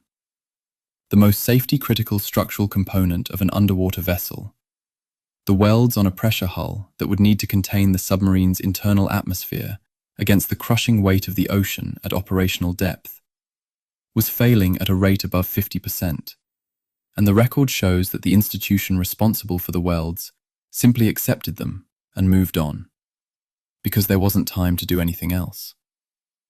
This is the document that explains, more precisely than any strategic analysis, why the weapon that was supposed to win the Battle of the Atlantic never did.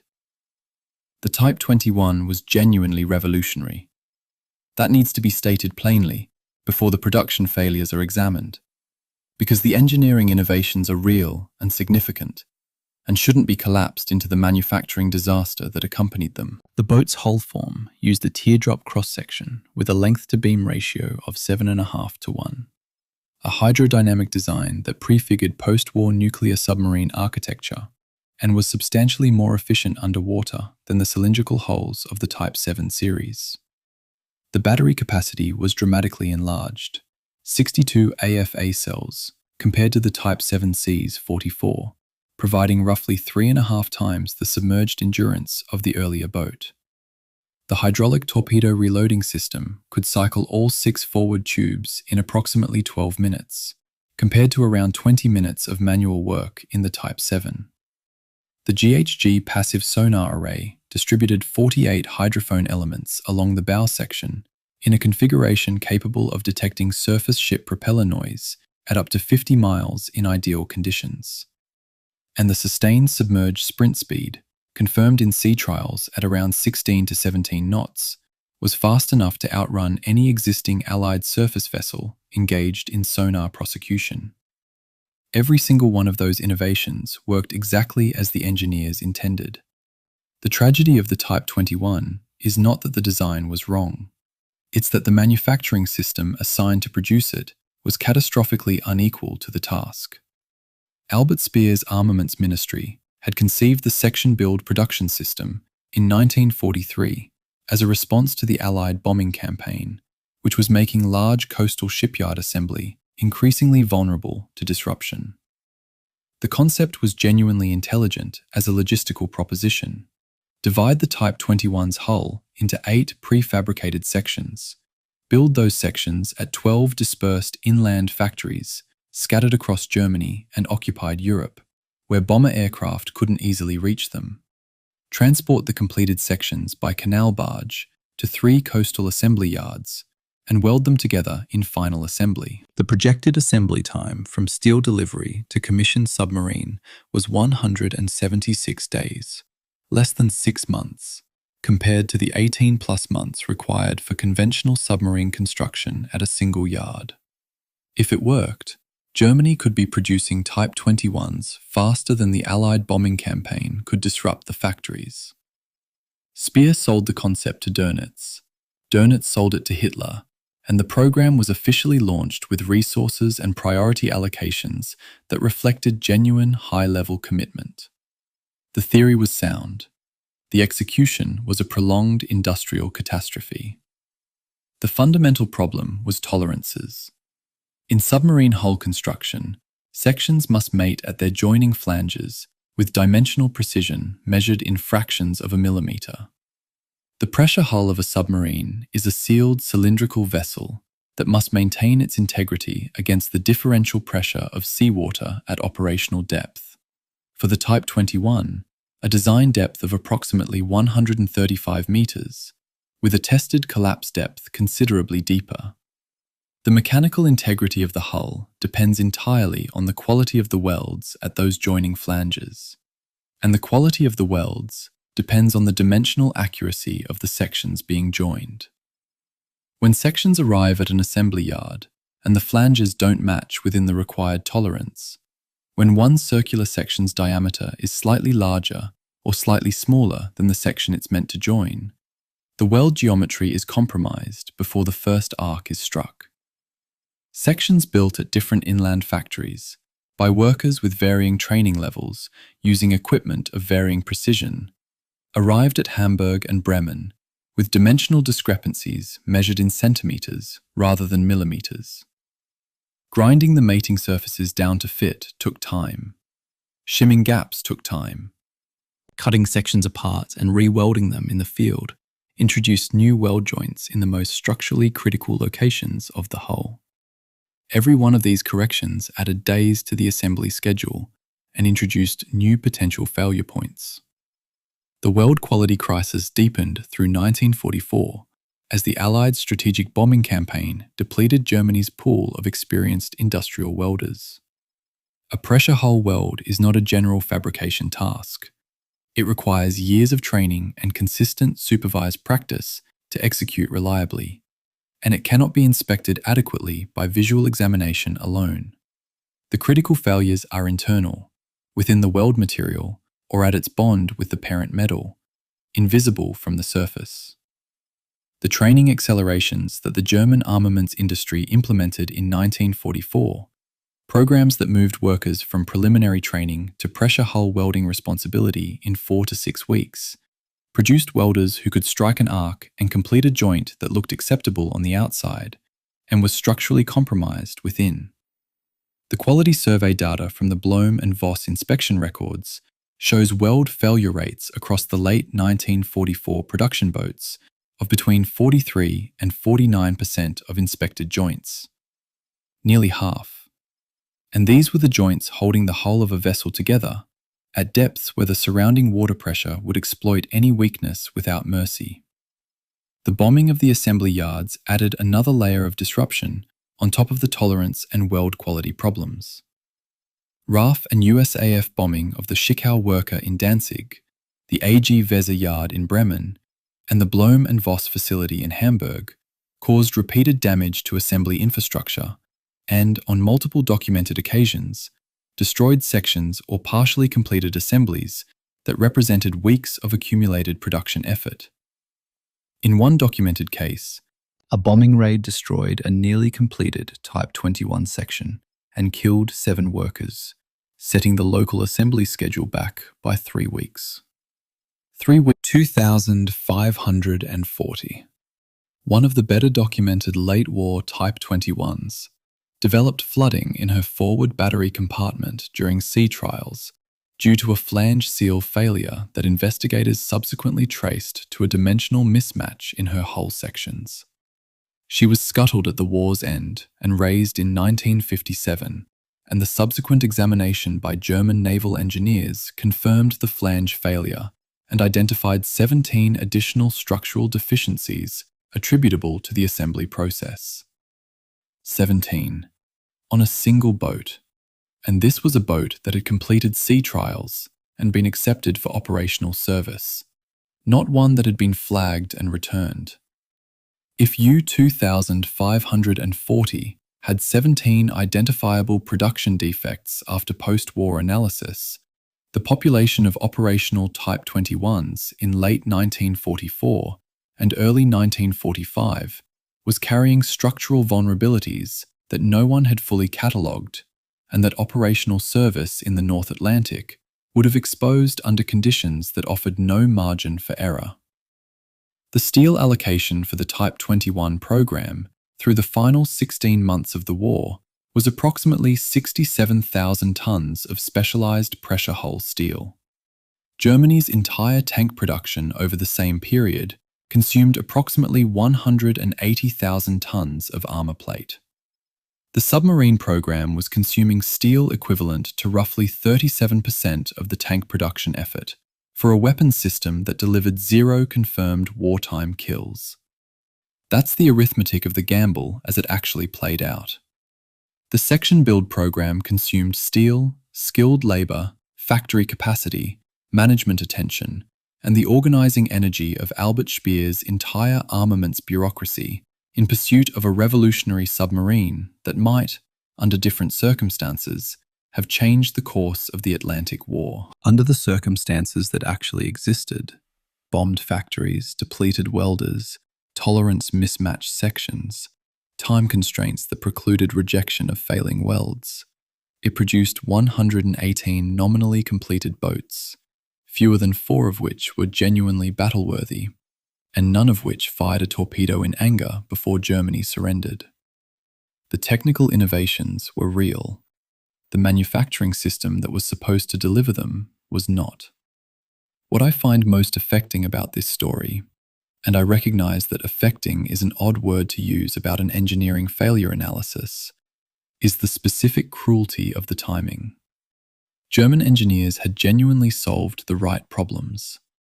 The Type 21 was genuinely better in almost every measurable tactical dimension than anything the Allies had deployed or were planning to deploy in the submarine arena.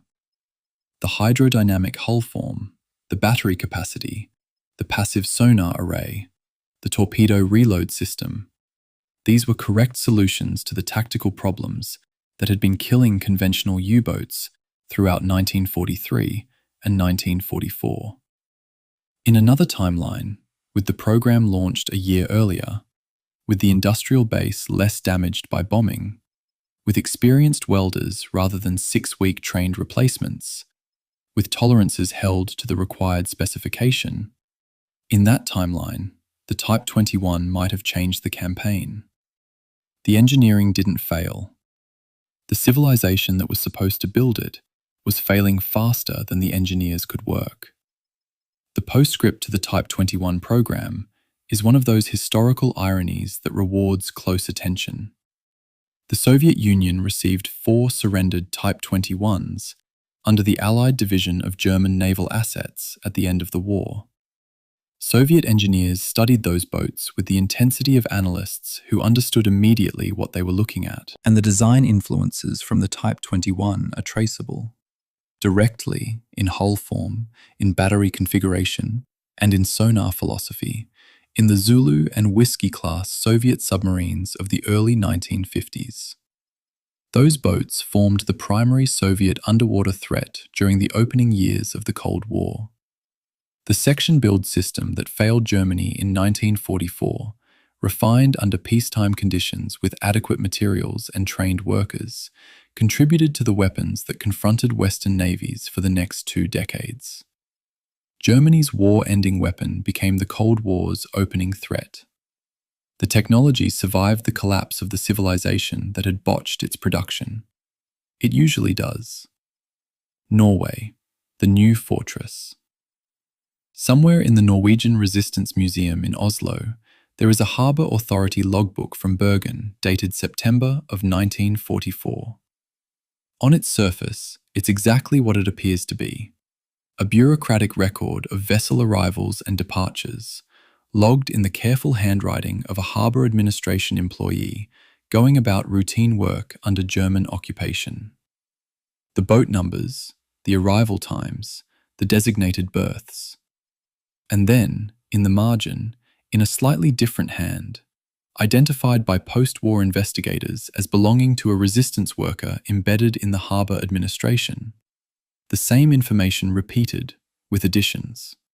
Fuel loading estimates, crew numbers, departure schedules. This marginalia was being passed to British naval intelligence within 48 hours of being written. The harbour logbook that the German occupiers were using to manage their submarine base was simultaneously serving as the primary intelligence feed for the people trying to destroy it. The Germans kept their records in the building.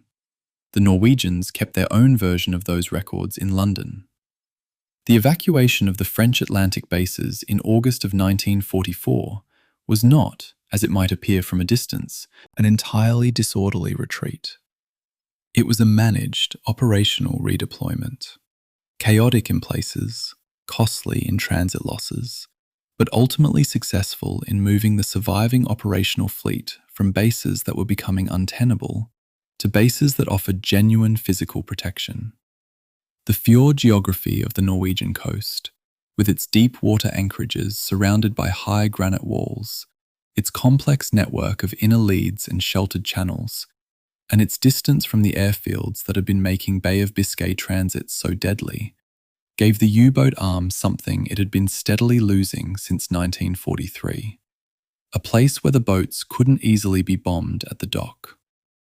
The Bergen submarine pen complex, construction designation Bruno, was 150 metres long, sheltered under a roof of 3.5 metres of reinforced concrete, and capable of housing 7 submarines simultaneously in its protected bays. Allied bombing attacks against it were never seriously pursued, partly because of the difficulty of penetrating that concrete thickness with available bomb designs, and partly because the operational priority was killing submarines at sea rather than in port. The Norwegian bases were never seriously damaged from the air throughout the war. As a defensive measure, the concrete worked. The transit north from France to Norway was the first payment the fleet made for this protection, and it was expensive. The route from Brest to Bergen was approximately 1,800 nautical miles. In waters that were, by the late summer of 1944, dominated by Allied air patrols operating from bases in Britain, Iceland, and the Azores, that transit could not be made on the surface without near certain interception. The boats made it submerged, almost entirely on Schnorkel, threading through patrol zones at speeds that made the crossing last 7 to 9 days. The physical conditions inside a boat on a 7-day Schnorkel transit are not difficult to describe, but they are difficult to fully convey. The carbon dioxide levels climbed. The diesels ran continuously when the mast was clear, creating noise and vibration throughout the hull. The air recycling systems couldn't fully compensate for the CO2 buildup during periods when the mast had to be lowered to avoid detection or because of wave wash over the ball float valve. The crews arrived at Bergen with hull fouling accumulated during the submerged transit, technical defects that the limited manoeuvring room had allowed to develop, and a level of accumulated physical exhaustion that required genuine recovery time before the boat could be considered operationally ready. This was the condition in which the U-boat arm arrived at its new home base, ready to begin the next phase of the campaign. The Norwegian base infrastructure represented a German military investment of extraordinary scale. The Bergen, Trondheim, and Kristiansand facilities had been under development since the German occupation of Norway in 1940, and the concrete alone, approximately 490,000 tons across all the Norwegian submarine facilities, exceeded the total concrete usage of the Maginot Line. This was an investment built for permanence, designed around the assumption that Norway would remain under German control for the duration of the war and likely beyond it. By the autumn of 1944, that assumption was clearly wrong, but the investment couldn't be undone. The concrete pens were there, they were intact, and so the fleet moved into them, not because Norway was strategically optimal, but because the options had been systematically eliminated everywhere else.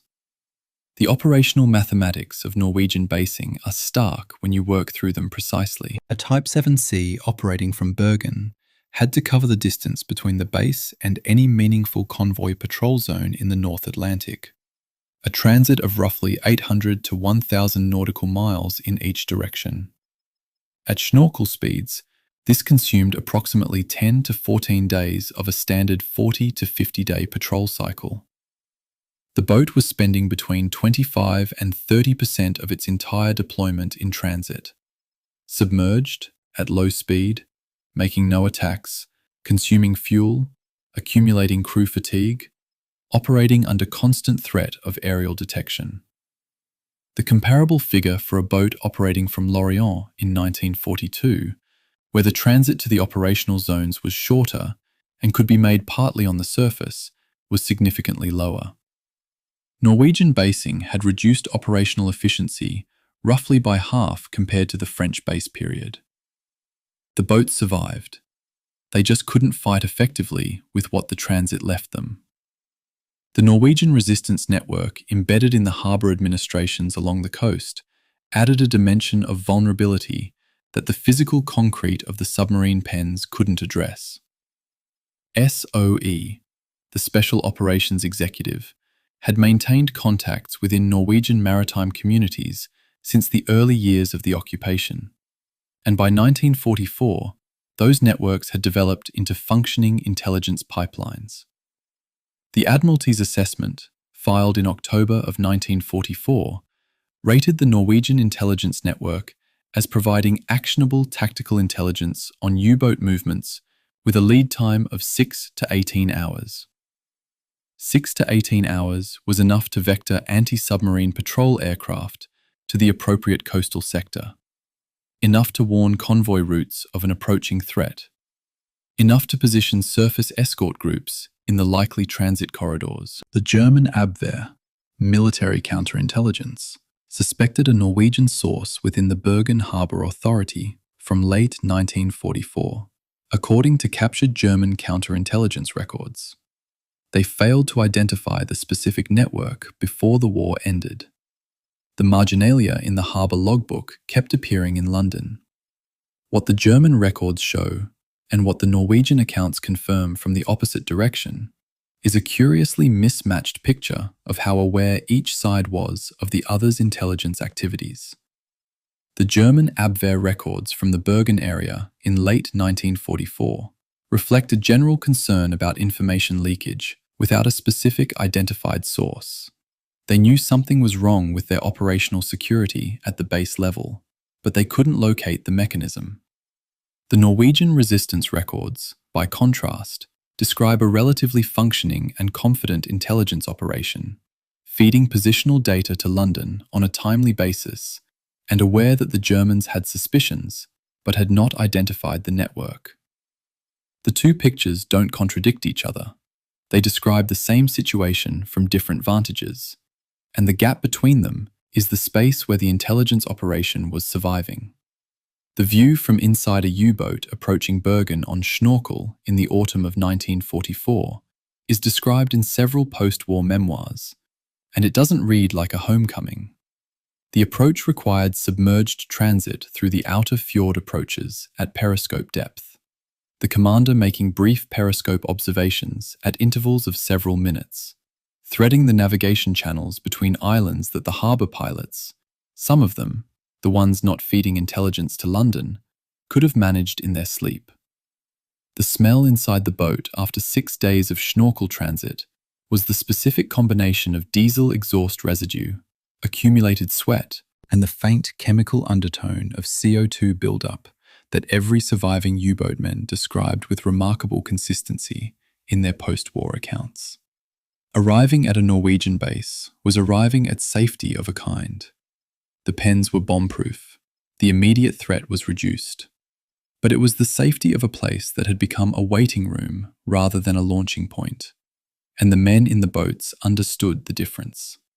The one element of the Norwegian basing situation that the strategic summaries tend to skip over is the question of what the concentration of submarines in Norwegian ports meant for the endgame. As the war moved through the final winter and into the spring of 1945. The boats coming in from patrol weren't going back out as quickly as they had been. Repair times lengthened as the supply chain for spare parts degraded. Crew replacement pipelines thinned as trained men became harder to source. Technical issues that would previously have been resolved in weeks accumulated into backlogs. And the boats being delivered from the German yards, fewer than projected, more structurally compromised than anyone in the operational chain was willing to formally acknowledge, arrived at Bergen and Trondheim, and joined the growing concentration of vessels that were nominally operational and practically not. By the time Germany surrendered in May of 1945, there were approximately 150 U-boats in Norwegian bases, more than the operational fleet in the North Atlantic at its peak 2 years earlier, all of them in safe harbours, almost none of them capable of anything that could have changed what was already settled. The killing season. Hunter-killer groups at full stride. A flight operations log from an American escort carrier in the South Atlantic, dated in mid-September of 1944, contains an entry that runs to exactly 3 lines. 0347 hours. Aircraft reports radar contact, bearing 127, 9 miles out. 0412 hours. Contact lost. Attack in progress. The 25 minutes between those two entries is what a U-boat crew experienced from the other side. 25 minutes during which an aircraft they hadn't detected, using radar they couldn't sense, closed to attack position and delivered weapons. The log doesn't record what those 25 minutes felt like from 9 miles away and several hundred feet underwater. It doesn't need to. The operational architecture that produced those 3 lines of log entry is the subject of this chapter, because by the autumn of 1944, that architecture was functioning at a level of integrated effectiveness that left very few paths of escape open to any submarine it found. The Hunter-Killer Task Group had evolved considerably from the improvised escort arrangements of 1942. By mid-1944, a mature American group centered on a Casablanca-class escort carrier, a vessel of approximately 7,800 tons displacement, carrying 28 aircraft, operated with 2 destroyer escorts and 2 to 3 destroyers as the surface screen.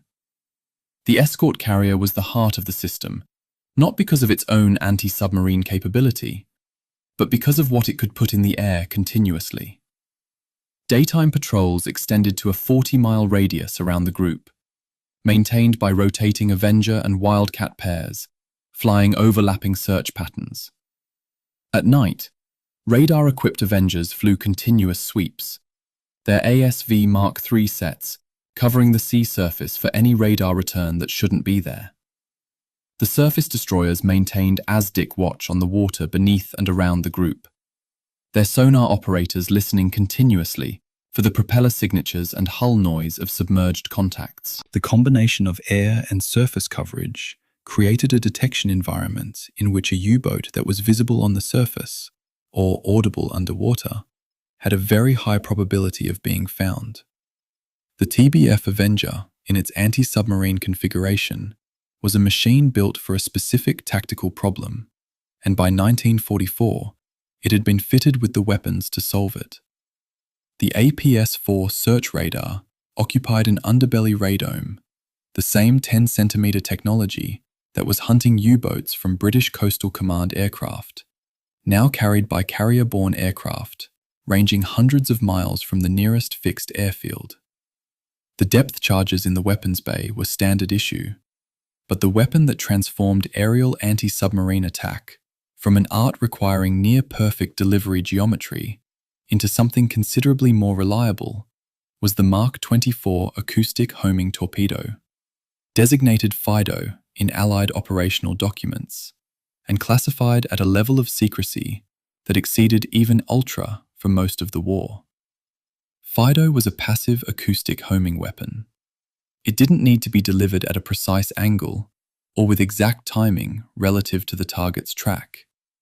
It needed only to enter the water within approximately 75 feet of the submarine's position. Once in the water, 4 hydrophones arranged in a cross pattern at the weapon's nose detected the propeller noise of the submerged submarine and fed that acoustic information to an early analog computing system that calculated course corrections at approximately 4 times per second, steering the torpedo toward the noise source. The homing cone was roughly 20 degrees wide, generous by the standards of guided weapons. At a delivery altitude of 50 feet and an airspeed of 125 knots, the Avenger pilot needed to put the weapon within 75 feet of the submarine's track to guarantee acquisition. Not on the submarine, within 75 feet of its track. That's a delivery standard that a trained pilot flying a stable attack run could meet with reasonable consistency, even under the stress of an operational approach. The precision requirement for a standard depth charge attack was considerably tighter, requiring both correct horizontal positioning and correct depth setting against a target that was actively maneuvering. Between August of 1943 and the German surrender in May of 1945, Fido was used in approximately 204 attacks, achieving 37 confirmed kills and 18 probable kills. Those numbers represent a hit rate that conventional depth charges achieved only under ideal conditions with experienced crews. They also represent something else, a level of secrecy maintained with remarkable discipline throughout the entire operational period. Allied pilots carrying Fido were instructed that if captured, they were to describe the weapon as a new form of depth charge. No published accounts of the weapon appeared during the war. German technical analysts examined the attack patterns of what were clearly homing weapons, curved approach tracks, multiple detonations at varying ranges, and the BDU technical assessment filed in late 1944 incorrectly concluded that the Allies were using proximity-fused depth charges rather than acoustic homers. The Germans nearly understood what was being used against them. They didn't, quite.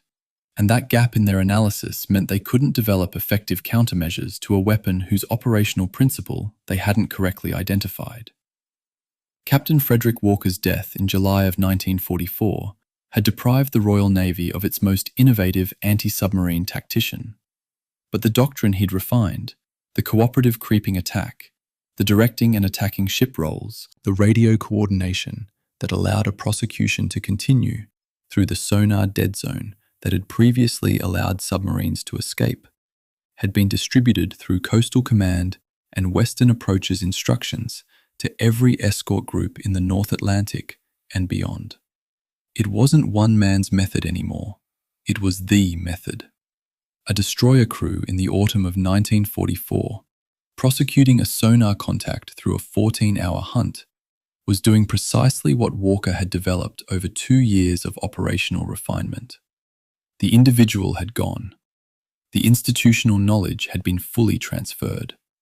The experience of the escort vessel crews in a prolonged prosecution deserves specific attention, because the tactical account tends to focus on the U-boat's experience at the receiving end rather than on the hours of sustained concentration required from the hunters.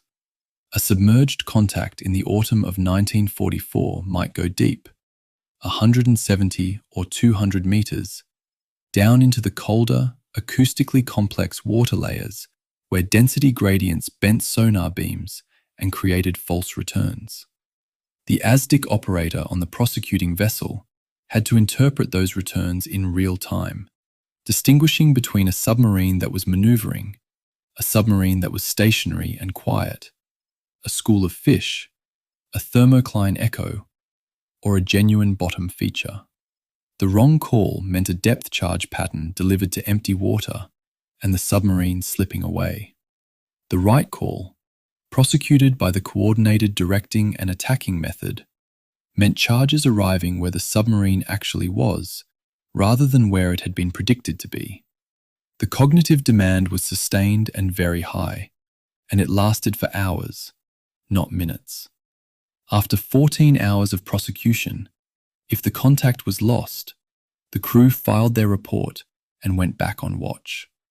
In the second half of 1944, Allied hunter-killer groups operating in the Central and South Atlantic sank 39 U-boats while losing only 2 escort vessels to U-boat action.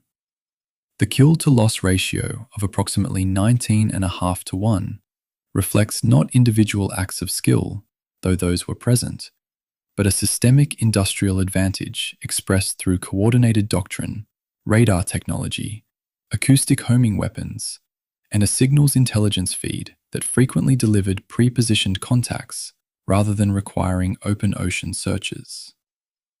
The U-boat commanders who survived that period did so by hiding, by staying submerged on Schnorkel, barely moving, not transmitting, not attacking. A U-boat that wasn't attacking wasn't sinking ships, which meant it wasn't achieving the strategic purpose for which it had been sent to sea. The hunter-killer groups had created conditions in which the choice available to a German submarine commander was not between fighting and retreating, but between dying and being operationally irrelevant. Either way, the convoy sailed. Me thinking about the Fido program and its classification history, the weapon remained secret until 1958, 13 years after the war ended, classified longer than Ultra itself. I keep arriving at the same observation.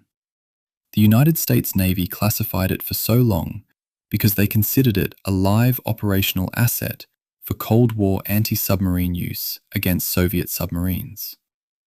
The acoustic homing principle that was killing German U-boats in the Central Atlantic in 1944 was being refined for use against Soviet Whiskey-class boats in the 1950s. The tactical doctrine didn't end with Germany's surrender. It continued, adapted, improved, and deployed against the next underwater threat. The Mark 24 Fido is the direct ancestor of the Mark 46 and Mark 54 torpedoes currently in service. The hunter-killer group that sailed in the Atlantic in 1944 is the conceptual ancestor of the maritime patrol aircraft and the nuclear fast attack submarines prosecuting contacts in the Norwegian Sea today. The killing season of 1944 didn't close when the war ended. It evolved. Dönitz's last bet, the electro boat gamble.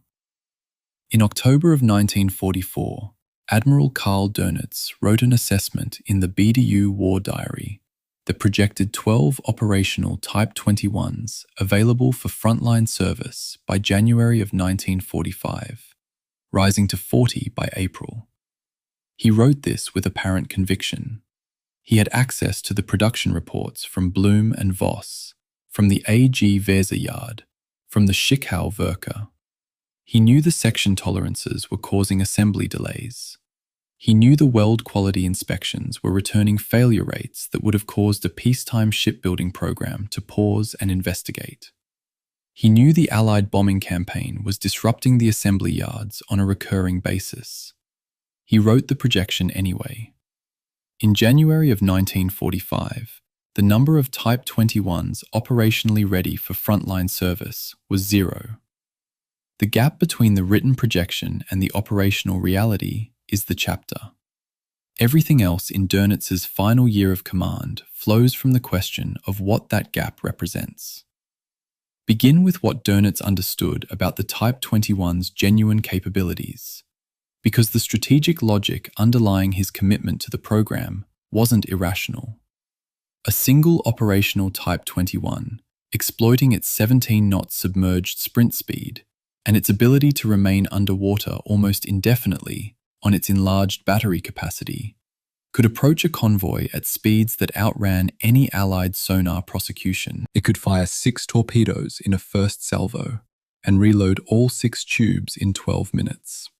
A reload cycle so fast that a convoy escort group responding to the first attack would still be prosecuting their initial counterattack when the second salvo was already in the water.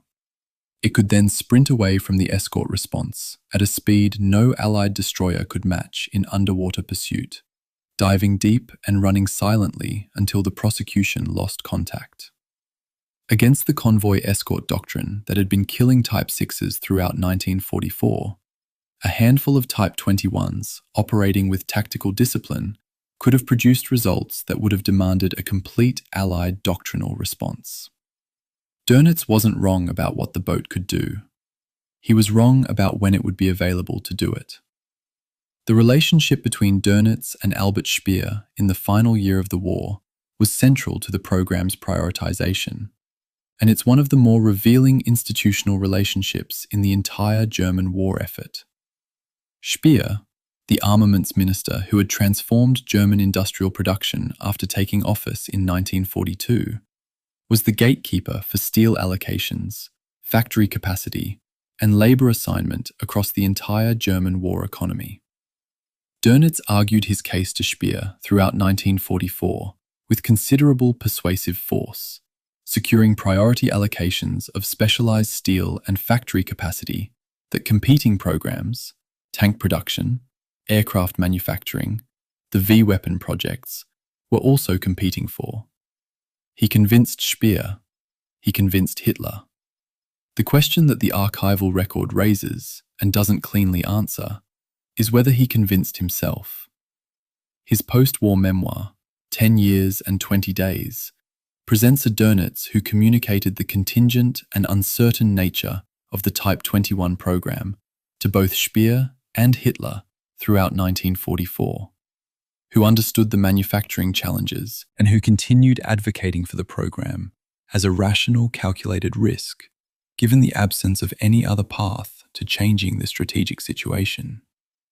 Speer's own post-war account, in Inside the Third Reich, suggests a different dynamic, that Dönitz presented the program as substantially more certain of success than the production realities justified, and that the Armaments Ministry was not given accurate quality control data from the shipyards.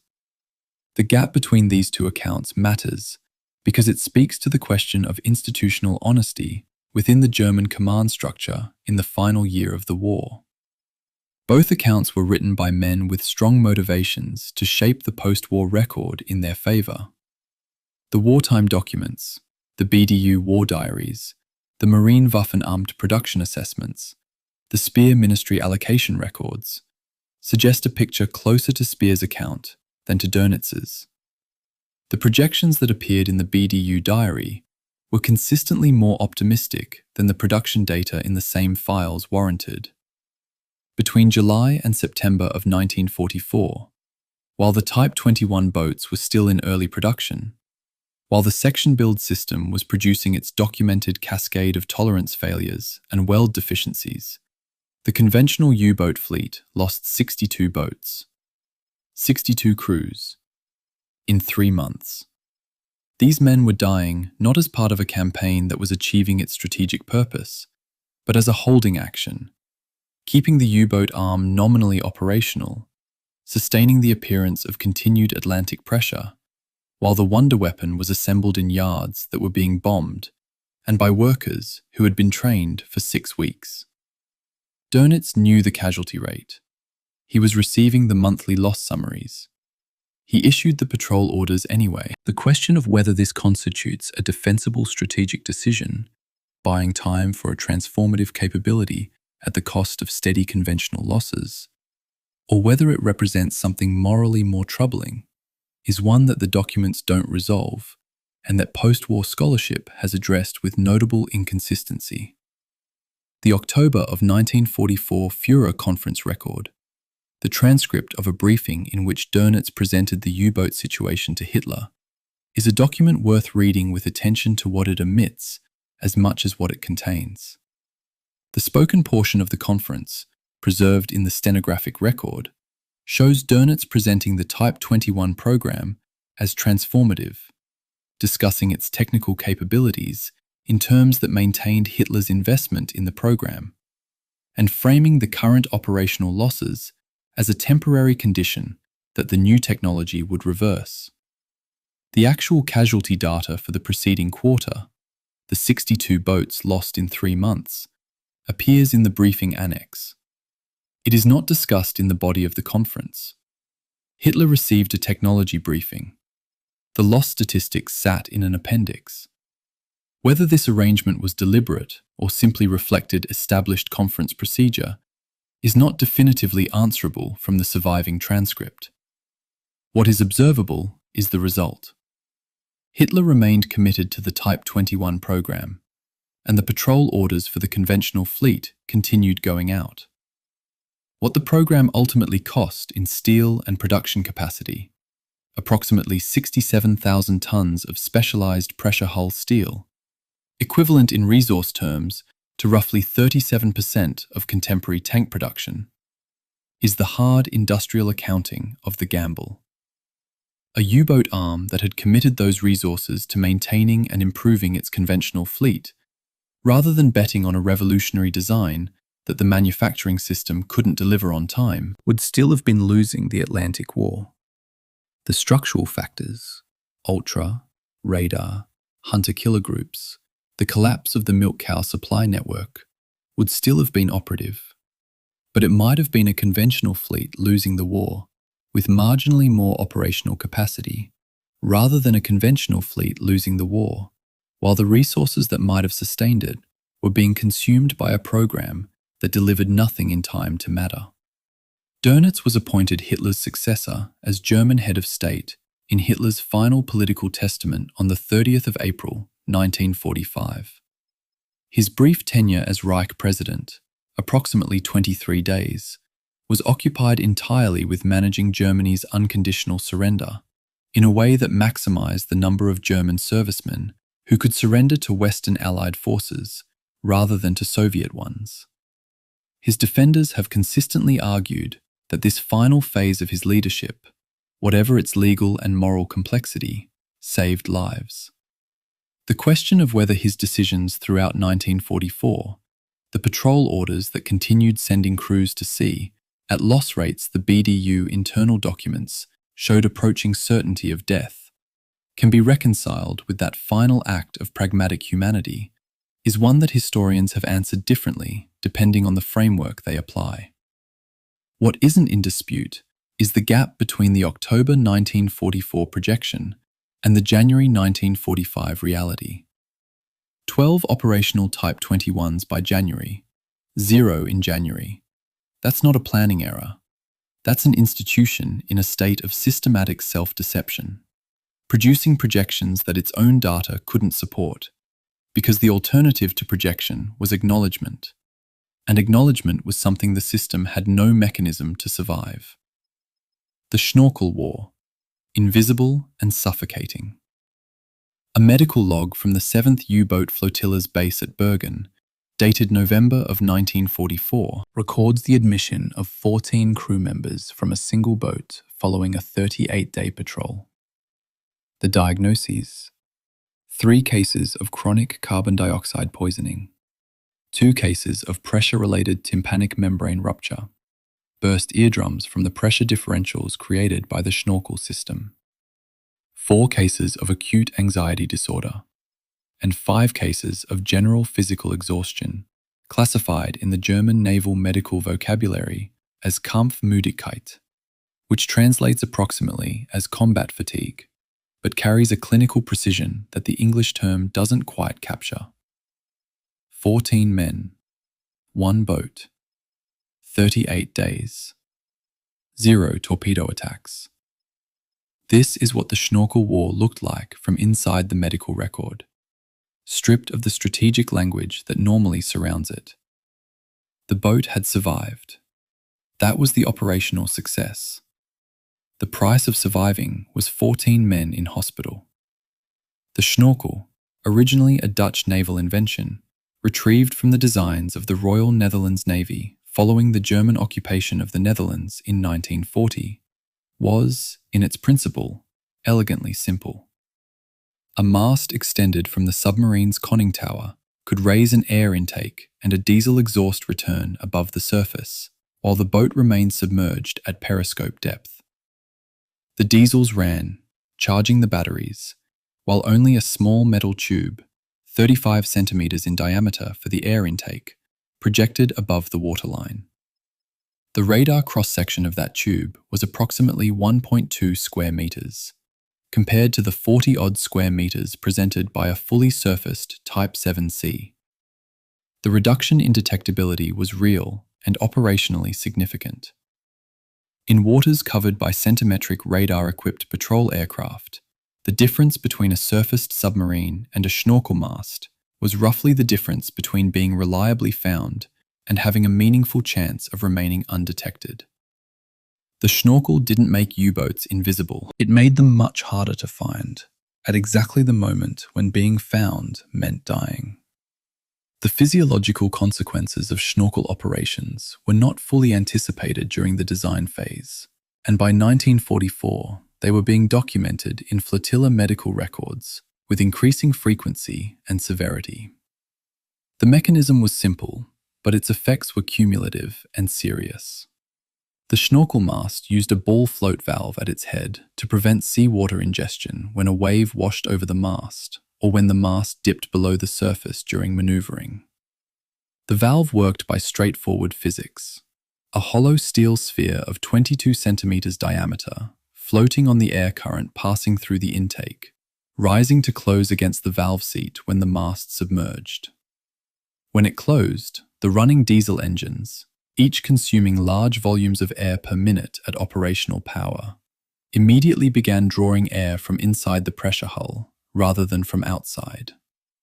The hull was a sealed space of finite volume. At full diesel power, a valve closure of 3 seconds could reduce internal air pressure by approximately 0.3 of an atmosphere, the equivalent pressure change of ascending rapidly from sea level to roughly 3,000 meters. In terms of crew experience, sudden, severe ear pain, potential eardrum rupture, immediate respiratory difficulty, and in extended closures, rapid CO2 buildup as the diesels consumed the hull's oxygen. British Royal Navy physiologists, examining captured Schnorkel boats in 1945 and reviewing the operational records, determined that at the CO2 concentrations documented in operational logs, between 3 and 4% atmospheric concentration, compared to the normal atmospheric level of roughly 0.04%, human cognitive performance was degraded by approximately 35 to 40%. Response times lengthened. Target assessment accuracy declined. Navigation calculation became less reliable. The ability to correctly interpret sonar contacts, manage emergency procedures, or make the rapid tactical decisions that a prosecution or an attack required was meaningfully impaired in crews who had been on extended Schnorkel patrol. The boat that was hardest for Allied aircraft to find was crewed by men who were incrementally less capable of fighting it. The Schnorkel had solved one problem by creating several others, and the medical logs at Bergen were documenting the cost of the solution in burst eardrums and carbon dioxide poisoning. The Allied response to the Schnorkel was not primarily technological, it was operational. RAF Coastal Command anti-Schnorkel patrol doctrine, developed through the second half of 1944, moved patrol aircraft to lower altitudes and reduced airspeeds to optimize radar geometry against the small mast cross-section. The ASV Mark III could detect a Schnorkel mast at 5 miles in calm conditions. In rough seas, which the North Atlantic provides reliably between October and April, the mast's radar return was harder to distinguish from sea clutter, and the effective detection range dropped. The Schnorkel worked best in the weather conditions that most degraded the crew inside the boat. Calm seas were favorable for detection from the air, and physiologically easier for the crew. Rough seas reduced air detection probability and made the Schnorkel genuinely more effective as a concealment measure, while simultaneously creating the valve closure cycles that drove CO2 buildup and pressure-related injuries. The engineering and the biology were in a precise and unfortunate alignment. The conditions that protected the boat punished the men inside it. The statistical record of the Schnorkel's operational impact is genuinely contested in the historiography, and the disagreement between the two contemporary assessments, Allied and German, reflects real differences in what each side was measuring. Allied operational research reports from late 1944 assessed the Schnorkel as partially effective but not decisive.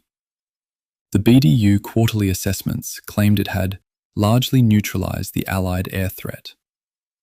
Looking at the actual sinking figures, U-boats sank 247 Allied ships in 1943. They sank 59 in 1944.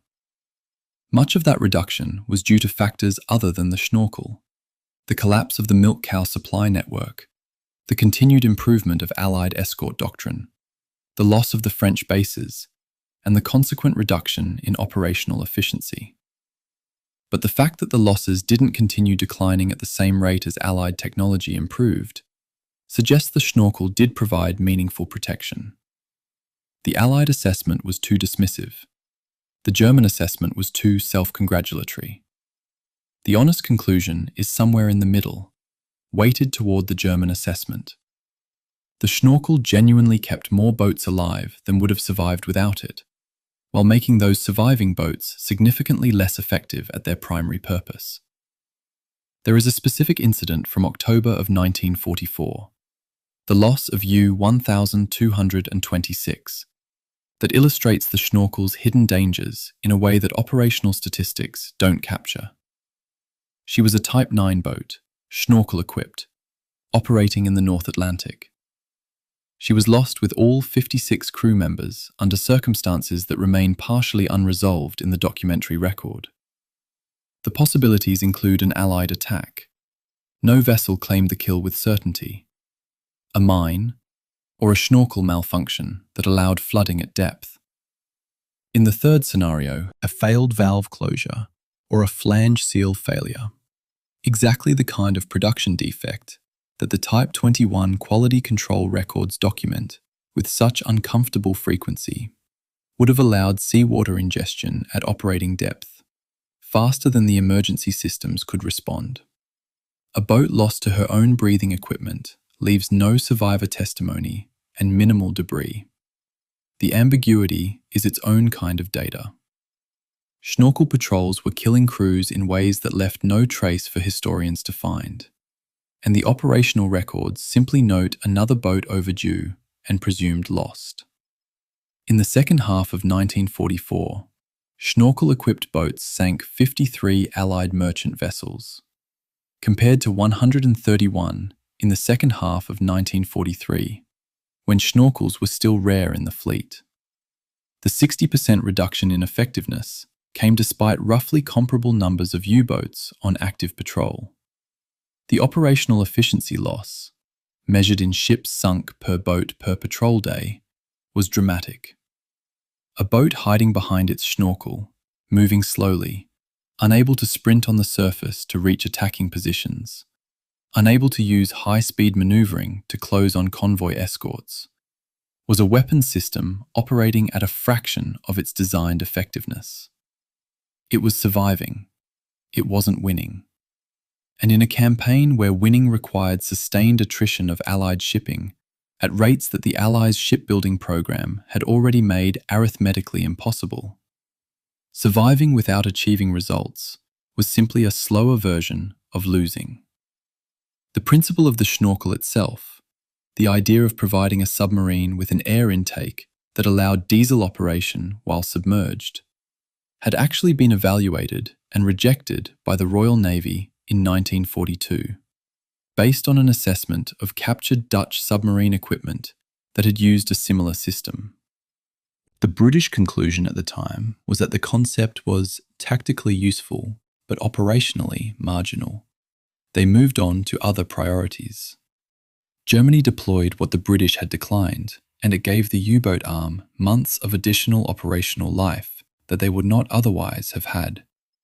The specific irony that the technology the Allies had considered and passed over was the technology that the Germans adopted and used against Allied shipping for the remainder of the war is buried in the technical annexes of a 1942 Royal Navy assessment document that most histories of the campaign don't mention.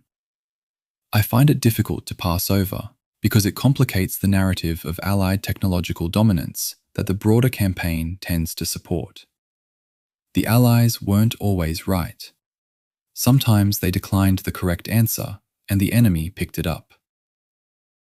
The war beneath the figures, merchant shipping and the supply reality. There is a document from the Ministry of War Transport in London, dated January of 1944, that I find more illuminating than almost any single piece of military history from this entire campaign. It isn't a battle plan. It isn't an intelligence assessment. It's a spreadsheet, a multi-page tonnage budget allocating available merchant shipping capacity across 31 separate strategic programs. Line items include things like Overlord military supply, 3.4 million gross registered tons required, and United Kingdom civilian food import, 14.2 million tons minimum. And then, at the bottom of the calculation, a shortfall figure for the first half of 1944 of approximately 900,000 gross registered tons, with specific convoy routes identified for reduction to compensate. Supply rationing in 1944 wasn't theoretical. It wasn't a contingency plan. It was a bureaucratic reality, expressed in columns of numbers, signed by a civil servant, and acted upon the following week, when the convoy schedules were adjusted. The U-boats were not trying to sink ships. They were trying to collapse that calculation. And by January of 1944, the calculation had moved beyond their reach. To understand why the tonnage war matters, why it was, in fact, the entire war stripped to its operational essence, you need to stay with those numbers for a moment, rather than moving on to the next tactical development. Britain in early 1944 was an island of approximately 47 million people, with a minimal domestic food production base relative to its population, a military that was consuming fuel and ordnance at rates that peacetime logistics planners would have considered fantastical, and a commitment to a cross-channel invasion that required accumulating the largest concentration of military material ever assembled on a single island. Every artillery shell, every barrel of aviation fuel, every tin of corned beef, every replacement engine for a Sherman tank, all of it was crossing the Atlantic in the holds of merchant vessels. The logistical dependency wasn't a vulnerability that better planning could have reduced. It was the fundamental geographic and industrial condition of the Allied war effort in Europe. The U-boat campaign was an attempt to exploit that dependency at its most exposed point, the open ocean between North America and Britain. And the reason it failed wasn't only that Allied anti-submarine warfare improved. It failed because American industrial production made the dependency irreducible by submarine campaign. The Kaiser shipbuilding program is the number that changes everything when you look at it directly. In 1943, American yards delivered 19.2 million gross registered tons of new merchant shipping. In 1944, they delivered 16.3 million. The reduction isn't a slowdown. It reflects a deliberate shift from the mass-produced Liberty ship to higher quality vessels. T2 tankers, Victory ships, specialized military cargo carriers that were faster, more capable, and more survivable than the Liberty hull. The Liberty ship itself, a 9,441 gross registered ton cargo vessel, built to a simplified design that prioritized speed of construction over refinement of performance, had been produced at a rate that the German Navy couldn't have countered even at its peak effectiveness in 1942. By 1944, American yards were completing new vessels at a replacement ratio of approximately 37.7 new tons built for every single ton lost to all causes across the entire Atlantic theater. Not lost to U-boats alone, lost to all causes: submarines, mines, weather, collision, accident. The U-boat's share of that already replaced tonnage was a fraction of a fraction. The oil position deserves specific attention because it was the one logistical variable that remained genuinely precarious in early 1944, even as the overall shipping balance had shifted decisively in the Allies' favour. Britain's oil reserves at the start of 1944 stood at approximately 12 weeks of operational consumption. The strategic minimum, the level below which the Overlord preparations couldn't continue on schedule, was approximately 8 weeks. The margin was 4 weeks. 4 weeks of oil separated the Allied invasion of Europe from a logistical crisis that would have forced a postponement of uncertain duration. A sustained U-boat campaign, specifically targeting the transatlantic tanker routes in the first half of 1944, even at a fraction of the effectiveness the submarine arm had achieved against tanker traffic in 1942, could have created genuine oil rationing constraints for the Overlord buildup. The vulnerability was documented. The Ministry of Fuel and Power was tracking it on a weekly basis. The U-boats simply didn't have the capability to exploit it. The milk cow network had been destroyed. The operational range that would have allowed consistent tanker route interdiction was gone. The oil convoys crossed, and the reserves held, and the tanks rolled onto the landing ships on schedule. The T2 tanker that carried British oil reserves through 1944 was a specific and impressive piece of engineering, and its specifications tell you something about the industrial decisions the Americans were making. 503 feet in length, 21,880 tons loaded displacement, 141,000 barrels of petroleum products in her cargo tanks, approximately 19,600 tons per loaded voyage. A single Westinghouse steam turbine driving a 4-bladed propeller, producing 10,000 shaft horsepower. At 15 knots, crossing from New York to Liverpool in approximately 8.6 days. Against a Type 7 U-boat torpedo, she had no armour, no meaningful structural protection. A T2 hit amidships was typically catastrophic. Her defence against that torpedo was convoy position, escort coverage, the declining probability of U-boat encounter in 1944, and the statistical reality that there simply weren't enough operational German submarines left to intercept more than a small fraction of the tanker traffic at any given time. She crossed and crossed and crossed, and the fuel she carried kept the RAF flying and the army moving.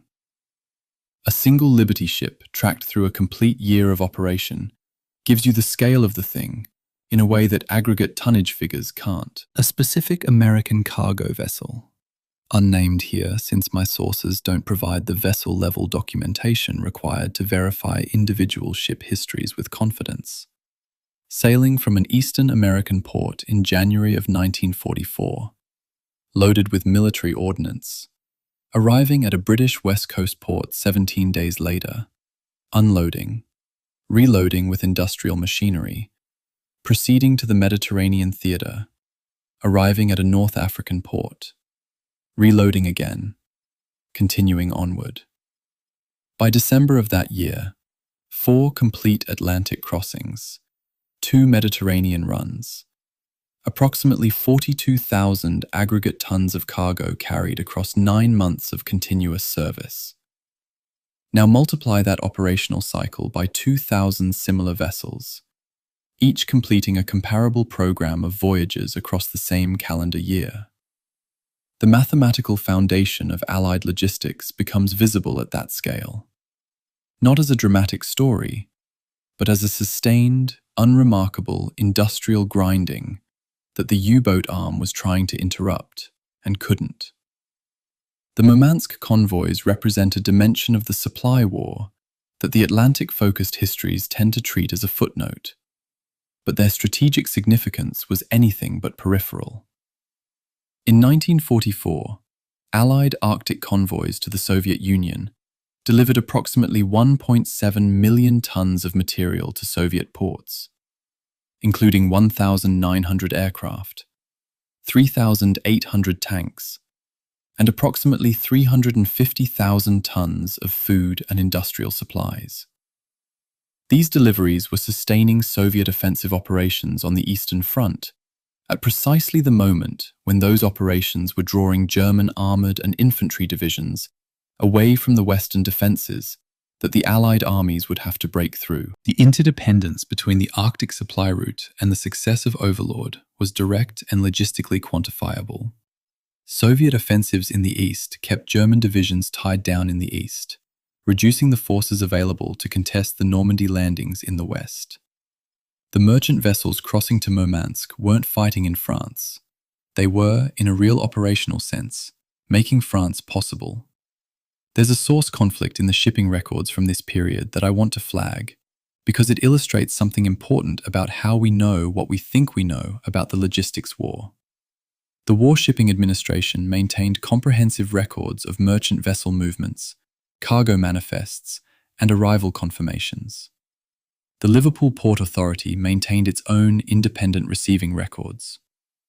When researchers cross-reference those two archives for specific vessels and specific voyages, discrepancies appear with some frequency. Differences in declared cargo weights between loading manifests and receiving records. Route variations not reflected in the WSA documentation. Arrival time discrepancies that suggest undocumented diversions or schedule changes. Most of these are explicable as measurement differences, administrative delays, or the normal imprecision of wartime record-keeping under pressure. A few are genuinely unresolved. The honest statement about the precision of Allied shipping logistics data from this period is that the aggregate figures are reliable, and the vessel-level details are sometimes not. Historians who quote very precise individual voyage figures from WSA records without acknowledging this should be read with some caution. By mid-1945, the Ministry of War Transport was confronting a problem that would have seemed almost inconceivable in the dark winter of 1942. Too much shipping. The American building program had outrun wartime consumption to the point where available tonnage exceeded the combined requirements of all active supply programs. Surplus vessels were being laid up in anchorages on both sides of the Atlantic. The transfer of excess capacity to the Pacific Theater absorbed some of the surplus, but significant quantities of new construction simply had no immediate operational role. Germany had spent 5 years and 30,000 lives attempting to produce a shortage that American industrial production had, by the final months of the war, turned into a glut. The arithmetical conclusion of the tonnage war wasn't a close-run thing resolved by tactical ingenuity or technological breakthrough. It was an industrial verdict, delivered by shipyards in California and Oregon and Baltimore, that had been written into the structural reality of the conflict before most of the battles in this documentary were fought. The Far Corners, Indian Ocean, Japanese alliance, and the boats that went to Asia. Most accounts of the Battle of the Atlantic confine themselves to the North Atlantic Triangle, the convoy routes between North America, Britain, and the western approaches, the patrol zones in the mid-ocean gap, the Bay of Biscay transit corridor. That geographic framing is understandable and mostly accurate as a description of where the strategic weight of the campaign was concentrated.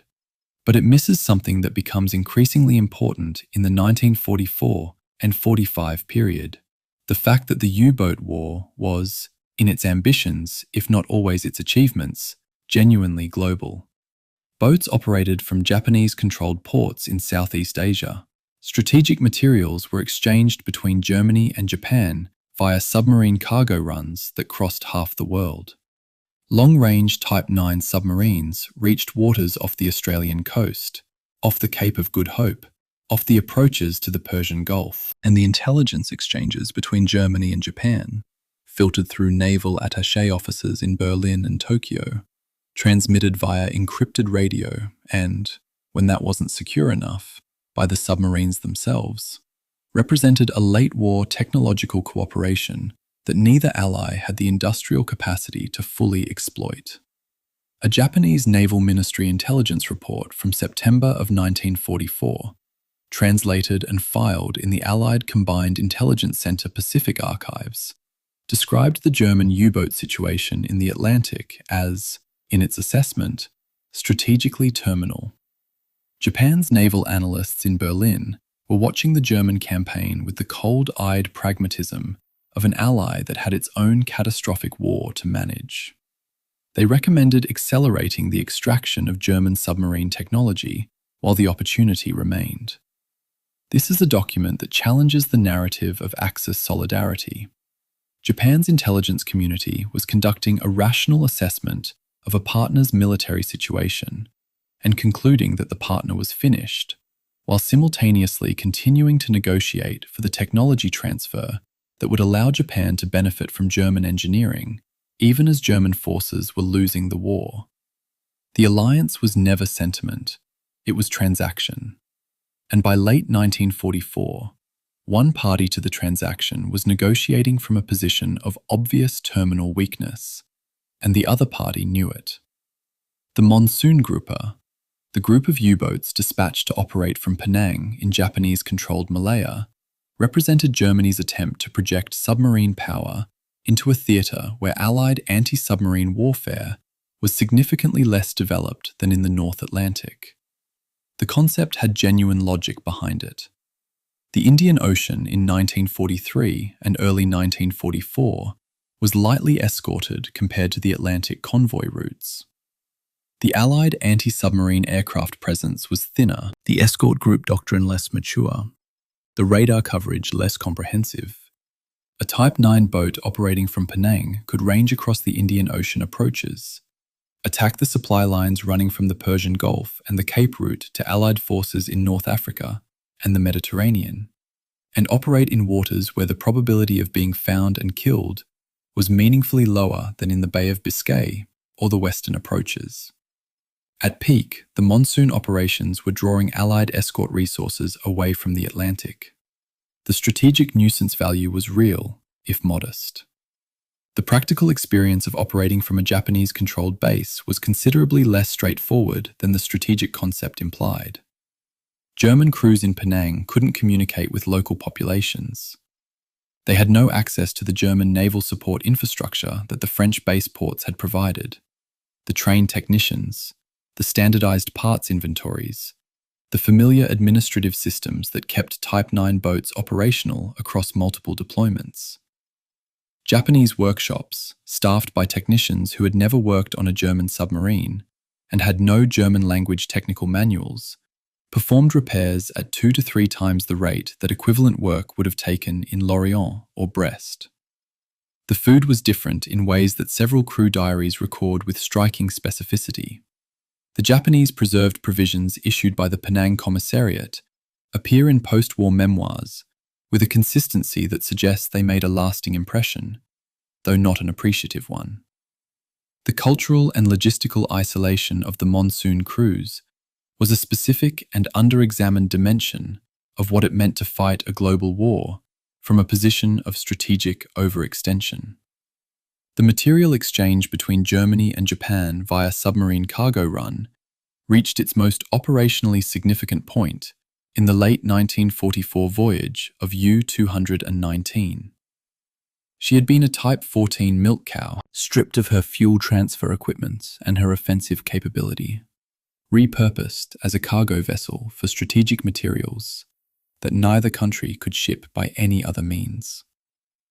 Her cargo for the Tokyo run included precision optical glass, vital for Japanese military optics production, mercury, mathematical computing devices, and what is perhaps the most historically resonant item on the manifest, a complete set of blueprints for the Type 21 submarine. Germany was sending Japan the design specifications for a revolutionary submarine that Germany itself had been unable to build fast enough to change the Atlantic War. The blueprints crossed the Indian Ocean and arrived in Japan at a point when Japan's industrial base was being systematically destroyed by American strategic bombing. Japan never laid down a single vessel to the design. The blueprints were captured by American technical teams at the end of the war and evaluated by the Naval Technical Intelligence Center.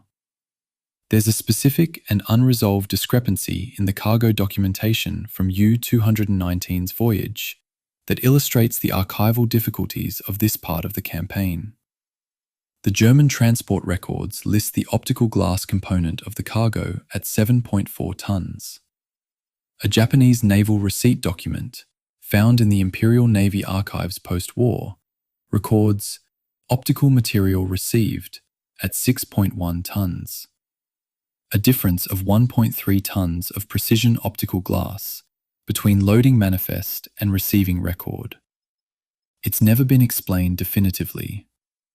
Possibilities include pilferage during transit, measurement differences between German and Japanese weighing systems, loss to seawater damage during the voyage, or simple administrative error in one or both documents. The gap is small enough to be unremarkable in the context of a wartime cargo run across 20,000 kilometers of contested ocean. It matters here not because the missing glass changed anything strategically, but because it's the kind of specific archival friction that reminds you these were real supply chains, moving real material under genuinely difficult conditions, not the clean transactions that official records tend to imply. The one U-boat that took the monsoon concept to its ultimate geographic extreme was U-862, a Type 9D vessel that operated in the Pacific Ocean proper in late 1944. She was the only German submarine to operate in Pacific waters during the entire war, and in December of 1944, she sank an American Liberty ship in waters south of Australia, the sole U-boat attack on Allied shipping south of the equator in the Pacific Theater. Her commander had navigated from German-controlled waters through the Indian Ocean and around the Australian continent to reach his patrol area. A voyage of extraordinary range, conducted under conditions of total operational isolation, with no support infrastructure anywhere along the route, and no prospect of assistance if anything went seriously wrong. The Liberty ship she sank was not a significant strategic loss. The demonstration of what a long-range submarine could theoretically accomplish in unpatrolled waters, far from the concentrated Allied anti-submarine defenses of the North Atlantic, was a tactical data point that Allied planners noted, and that influenced post-war Pacific ASW doctrine. Germany's surrender in May of 1945 left 3 surviving monsoon boats in Asian waters in an operationally impossible position. They couldn't return home. There was no home to return to in any operational sense. They couldn't continue fighting a war that had formally ended. U-181, U-195, and U-219 were formally transferred to the Imperial Japanese Navy and recommissioned under Japanese designation. Japanese crews were assigned. Operational plans were presumably drafted. The boats never made a patrol under Japanese colors. Japan surrendered in August of 1945, 3 months after Germany, and the 3 submarines that had been built in German yards, crewed by German sailors, sustained by Japanese harbor facilities, and transferred to a Japanese navy in the final weeks of a lost war, ended their careers as entries in the order of battle of a country that had already surrendered.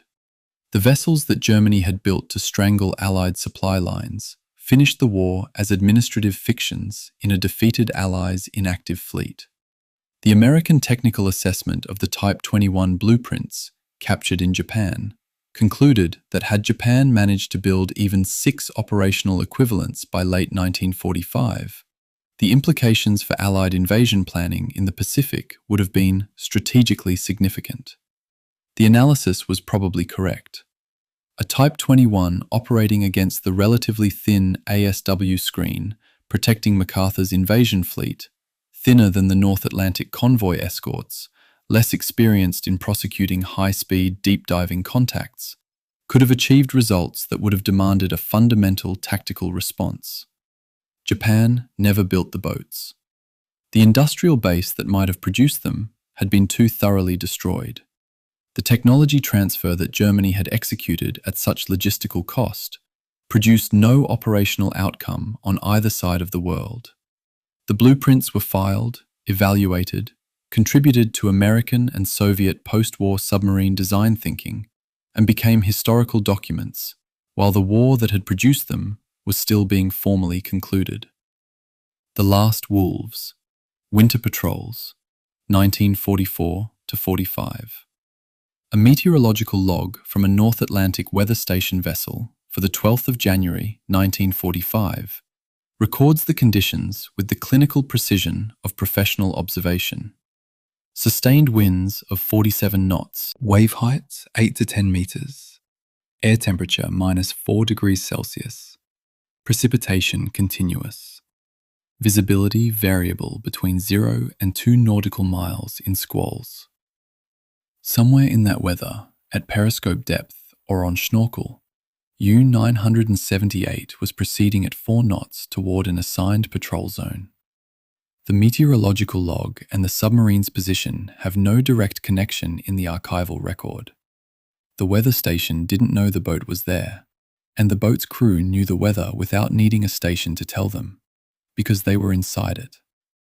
But reading the two documents alongside each other produces something that neither document achieves alone: the specific physical reality of what it meant to conduct a North Atlantic patrol in the winter of 1944 to 45.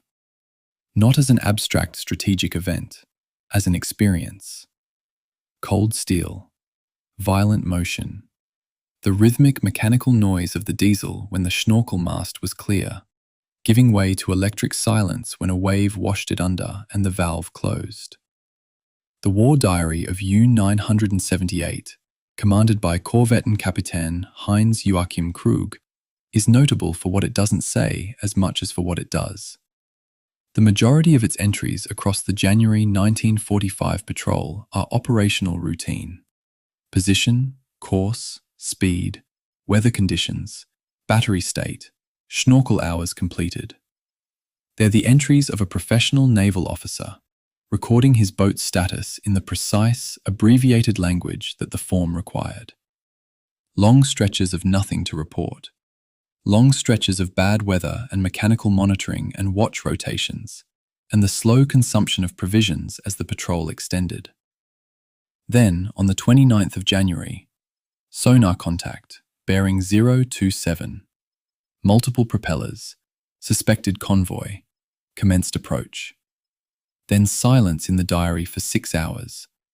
Then a single line, contact lost. Continuing patrol. 6 hours of approach and maneuvering and careful management of the boat's position. 6 hours of the crew at action stations. 6 hours of possibility. And then nothing. The contact dissolved. The convoy was gone. U-978 continued to her assigned zone and eventually returned to Bergen without having fired a single torpedo. The letters of Oberleutnant Jose Karl-Heinz Nitschke, written to his fiancée in Bremen during the winter patrol period and preserved in the Cuxhaven archive, are among the most carefully observed primary documents in the collection I worked from for this series. Nitschke was a junior watch officer, and his letters operated under the constraints of wartime censorship in ways that shaped their vocabulary into something oblique and precise simultaneously. He couldn't describe operational details. He couldn't name positions or convoy routes or the nature of his contacts. What he could describe, and did with genuine attention, were the sensory details that the censor found innocuous and that he clearly found important. The quality of light through the periscope at dawn, described in terms that suggest he was genuinely looking at it rather than registering it as background. The sound the hull made at depth, a specific creak at the point where a frame joined the pressure hull that he'd come to recognize as a signature of their particular boat.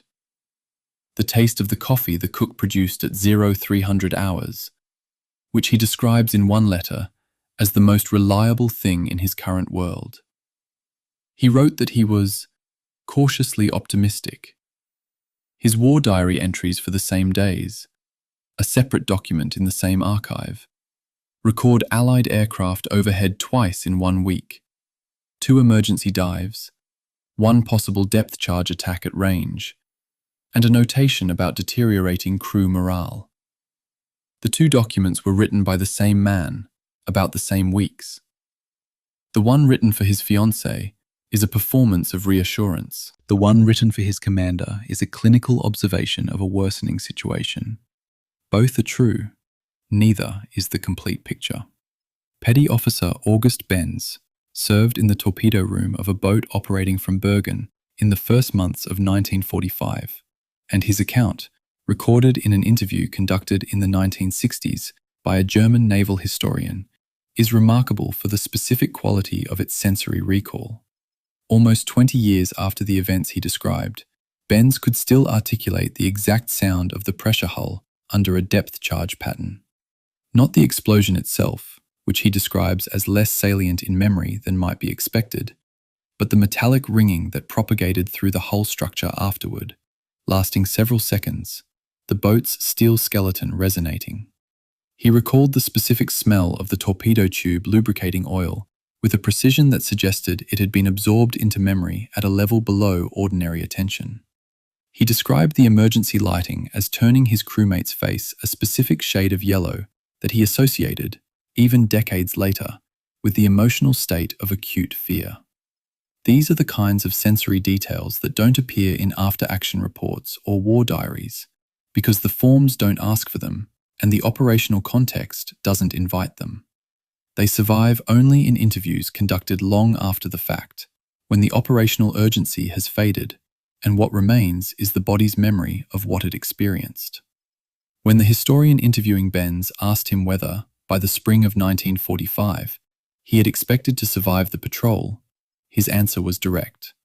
By March of 1945, no. We expected that we would not come back. We went anyway, because there was nothing else to do. We were U-boat men. I want to resist the instinct to read those words as simply tragic, because I think that reading sells short what Benz was actually describing. He wasn't expressing despair, or not only despair. He was describing the specific condition of a man who has been so thoroughly shaped by his institutional identity and his unit loyalty that the question of personal survival has, functionally, been separated from the question of whether to do his job.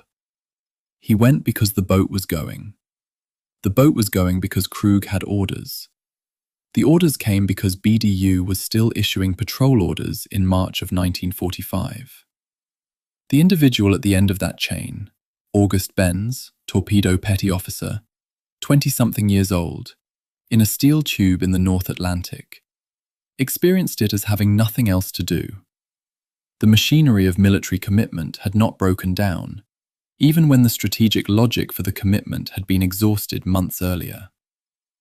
The winter of 1944 to 45 was the period during which the Type 23 coastal submarines, small, fast, two torpedo vessels designed for North Sea and British coastal operations, began making their first operational patrols from Norwegian bases.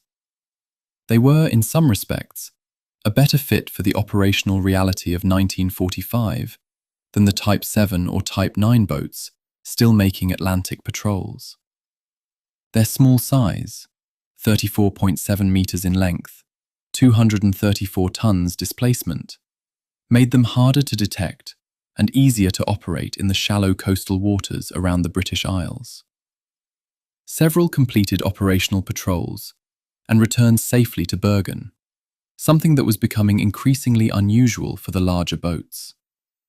They also carried only 2 torpedoes with no reloads, which meant each patrol had a maximum offensive capacity of 2 attacks. Against the strategic background of the campaign in early 1945, a weapons system capable of 2 torpedo attacks per patrol, and nothing more, was a weapons system perfectly sized for a war that had already been decided. The loss rate in the final winter was not as spectacular as the Black May figures from 1943, partly because there were fewer boats to lose, and partly because the surviving commanders had learned, at considerable cost, the survival techniques that the conditions demanded. Staying submerged almost continuously, moving slowly, transmitting as little as possible on radio, avoiding the convoy routes that were most heavily protected in favor of peripheral coastal operations. These were the adaptations that kept some boats alive through 1944 and into 1945. They were also adaptations that made those boats almost entirely ineffective as a strategic force. A U-boat that was surviving by hiding wasn't sinking ships. It was consuming provisions and wearing out crew resilience, and occupying a berth at Bergen between patrols. And it was doing none of the things that the tonnage war required it to do to matter. The boats that survived the winter did so by becoming, functionally, irrelevant. The last confirmed U-boat kills of the war in the North Atlantic were made by U-2336, a Type 23, on the night of the 7th of May, 1945. Oberleutnant Emil Klusmeyer sank 2 vessels in the waters of the Firth of Forth, the British freighter Avondale Park and the Norwegian vessel Sneeland 1. The armistice had already been agreed at Allied headquarters in Reims. It would come into effect at midnight. It hadn't come into effect yet. The crews of both vessels, men who had sailed the North Atlantic for years, who had made it through the worst years of the campaign, who were working in waters that had been considered relatively safe for months, were killed in a war that had, for all practical and political purposes, already ended. Avondale Park was a 2,878-ton freighter, 22 years old. Her crew had never been attacked before. She was sunk 12 hours before the peace. The names of the men who died on her that night are not in most histories of the Battle of the Atlantic. They are in the archival record. They are in the casualty lists. They were real men, killed by a weapon system that was still functioning after the strategic conflict that had produced it had formally concluded. That is, in miniature, the whole story of the final year of this campaign. Rainbow Order, 8 minutes and 238 submarines. A Royal Navy signals officer at the Admiralty in London, monitoring German naval communications on the night of the 4th to 5th of May, 1945, was doing the kind of work that characterized the intelligence war in its final phase, reading the traffic as it came in, assessing its significance, making margin notations for the morning briefing. At 14 minutes past 1 in the morning on the 5th of May, a signal was decoded from German naval frequencies. 4 words in plain German. Regenbogen sofort, an alle Boote. Rainbow, immediately, to all boats. The signals officer's margin notation read, meaning unclear, investigate. 8 minutes later, a second signal came, a recall of the first. The same signals officer's notation, recall issued, uncertain if received. In those 8 minutes, in harbour facilities across the German-occupied Baltic and Norwegian coasts, U-boat crews were receiving the first signal and acting on it. 87 submarines were scuttled that day. The recall had come too late for the boats that had already opened their seacocks and the men who had already stepped onto the dock. To understand how the Regenbogen situation came to exist, you need to go back to the 4th of May, when Dönitz's surrender signal to all U-boats at sea had been transmitted with careful, precise language. Surface. Fly a black flag or fire a black flare. Proceed under your own power to the nearest Allied port. The signal had reached all 156 boats at sea. The language was unambiguous. The boats began making their way to the surface. The process of the formal naval surrender had begun in an orderly fashion, with the meticulous attention to procedure that characterized the German Navy's operational communications throughout the war. Then, in the early hours of the following morning, the Regenbogen signal went out.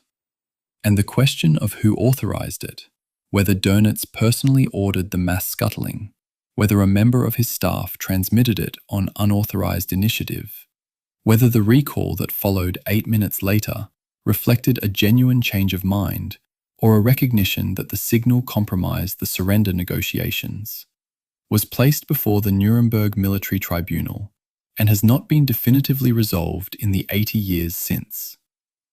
The surviving signals log from the Dönitz headquarters, presented as evidence at Nuremberg, was contested by both prosecution and defense.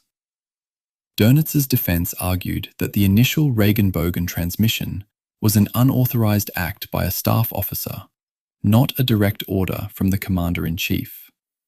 The prosecution argued that the only person with the authority to transmit in Dönitz's name was Dönitz, and that the recall, issued 8 minutes after the original, implied prior knowledge of the transmission's existence. The tribunal found the point sufficiently ambiguous that it didn't form the basis of a specific finding, but noted that the confusion itself reflected poorly on the management of the surrender process. What the tribunal couldn't fully assess, and what the historical record still can't cleanly resolve, is whether the 8 minutes between transmission and recall was a genuine attempt to stop something that had already been started, or a political performance of reluctance designed to preserve some of the German naval assets while still complying formally with Allied surrender terms. Both interpretations are consistent with the surviving documentation. Neither can be definitively excluded. Operation Deadlight. The Royal Navy's disposal program for surrendered German submarines began in November of 1945 and continued through February of 1946. 116 U-boats were towed from Loch Ryan and Lissahalli in Northern Ireland to deep-water disposal sites west of Scotland and sunk. The method varied: gunfire from destroyers, aerial bombing by Fleet Air Arm aircraft, torpedoes where gunfire proved insufficient. The total displacement of the Deadlight Scuttlings was approximately 147,000 tons, more than the combined displacement of the entire U-boat fleet that had existed at the outbreak of war in 1939. What the Allies were destroying in those winter months of 1945 to 46 was the physical accumulated mass of a 5-year submarine building program that had produced, at its peak, one of the most operationally capable submarine forces in naval history, and had lost it. The specific case of U-3523 deserves mention as an example of the logistical and physical difficulties that attended the Deadlight operation. She was one of the last and most advanced Type 21s, commissioned in late 1944, still nominally operational at the German surrender. Assigned to Deadlight, she was taken under tow for the passage to the disposal area and sank in a storm before reaching it. She rests today at the bottom of the Kattegat, at a depth that makes routine investigation difficult, technically the deepest known Type 21 wreck. The boat that was supposed to revolutionize submarine warfare ended her existence being towed to disposal and sinking in a North Sea storm, unmanned, in someone's wake, going to the bottom without ceremony. The operational history she was designed to produce had never happened. The disposal history that replaced it ended in an accidental sinking that couldn't even be managed on Allied terms. Several Type 21 submarines that were formally accepted into Allied custody were distributed among the major Allied powers under the post-war division of German naval assets. The Soviet Union received U-2529, U-3035, U-3041, and U-3515. Soviet naval engineers worked over those boats with an intensity that the American and British technical teams who observed the process described as systematic and thorough. The design influences flowing from the Type 21 into the Zulu-class and Whiskey-class Soviet submarines of the early 1950s are traceable in hull form, in battery configuration, in passive sonar philosophy, and in the emphasis on submerged speed that the Soviet Navy maintained throughout the Cold War period. The boats that had been built to break Allied supply lines in the Atlantic became the design basis for the fleet that threatened Allied supply lines in the North Atlantic during the 4 decades of Cold War competition that followed Germany's defeat. The technology completed a cycle that its designers could not have foreseen. The formal surrender ceremony at Loch Foyle in Northern Ireland on the 14th of May 1945, 8 days after the German general surrender had taken effect, was photographed and documented in the contemporary British press record. A group of U-boats arrived under their own power, flying the required black flags, Their crews assembled on deck for the formal transfer of command to Royal Navy boarding parties. The British accounts of the ceremony, written in the immediate post-war period, describe the German crew's demeanour with some consistency. Subdued, physically exhausted, varied in emotional register, from visibly relieved to visibly proud, to simply blank in the way of men who have been under sustained extreme stress for months. Several surviving accounts from German crew members describe the specific sensation of stepping onto a dock in a British harbour as something between liberation and dislocation. The war was over, which meant the sustained mechanical routine of watchkeeping and schnorkel cycling and depth charge evasion was over, and the absence of that routine left a space that took weeks or months to fill with anything that felt real. The full accounting, when it was finally compiled, ran to these numbers: 783 U-boats lost in the entire war, 28,000 crew killed, 5,000 taken prisoner, 6,510 survived the war alive and free. The fatality rate of 68% across the entire service, rising to 75 or 80% for those deploying in the final year. No other combat arm of any major power in the Second World War approached those proportional losses over an equivalent period. And against those numbers, on the other side of the ledger, 2,603 Allied merchant vessels sunk, totaling over 13.5 million gross registered tons, 30,248 merchant seamen killed, 175 Allied naval vessels lost. The Battle of the Atlantic was the longest continuous military campaign of the Second World War. It ran from the 3rd of September 1939 to the 7th of May 1945.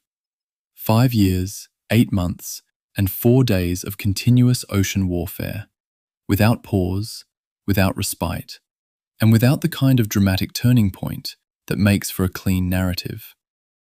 It ground toward its conclusion through accumulated technological advantage, industrial production, intelligence exploitation, and the deaths of men on both sides who deserved a better accounting than the tonnage figures provide.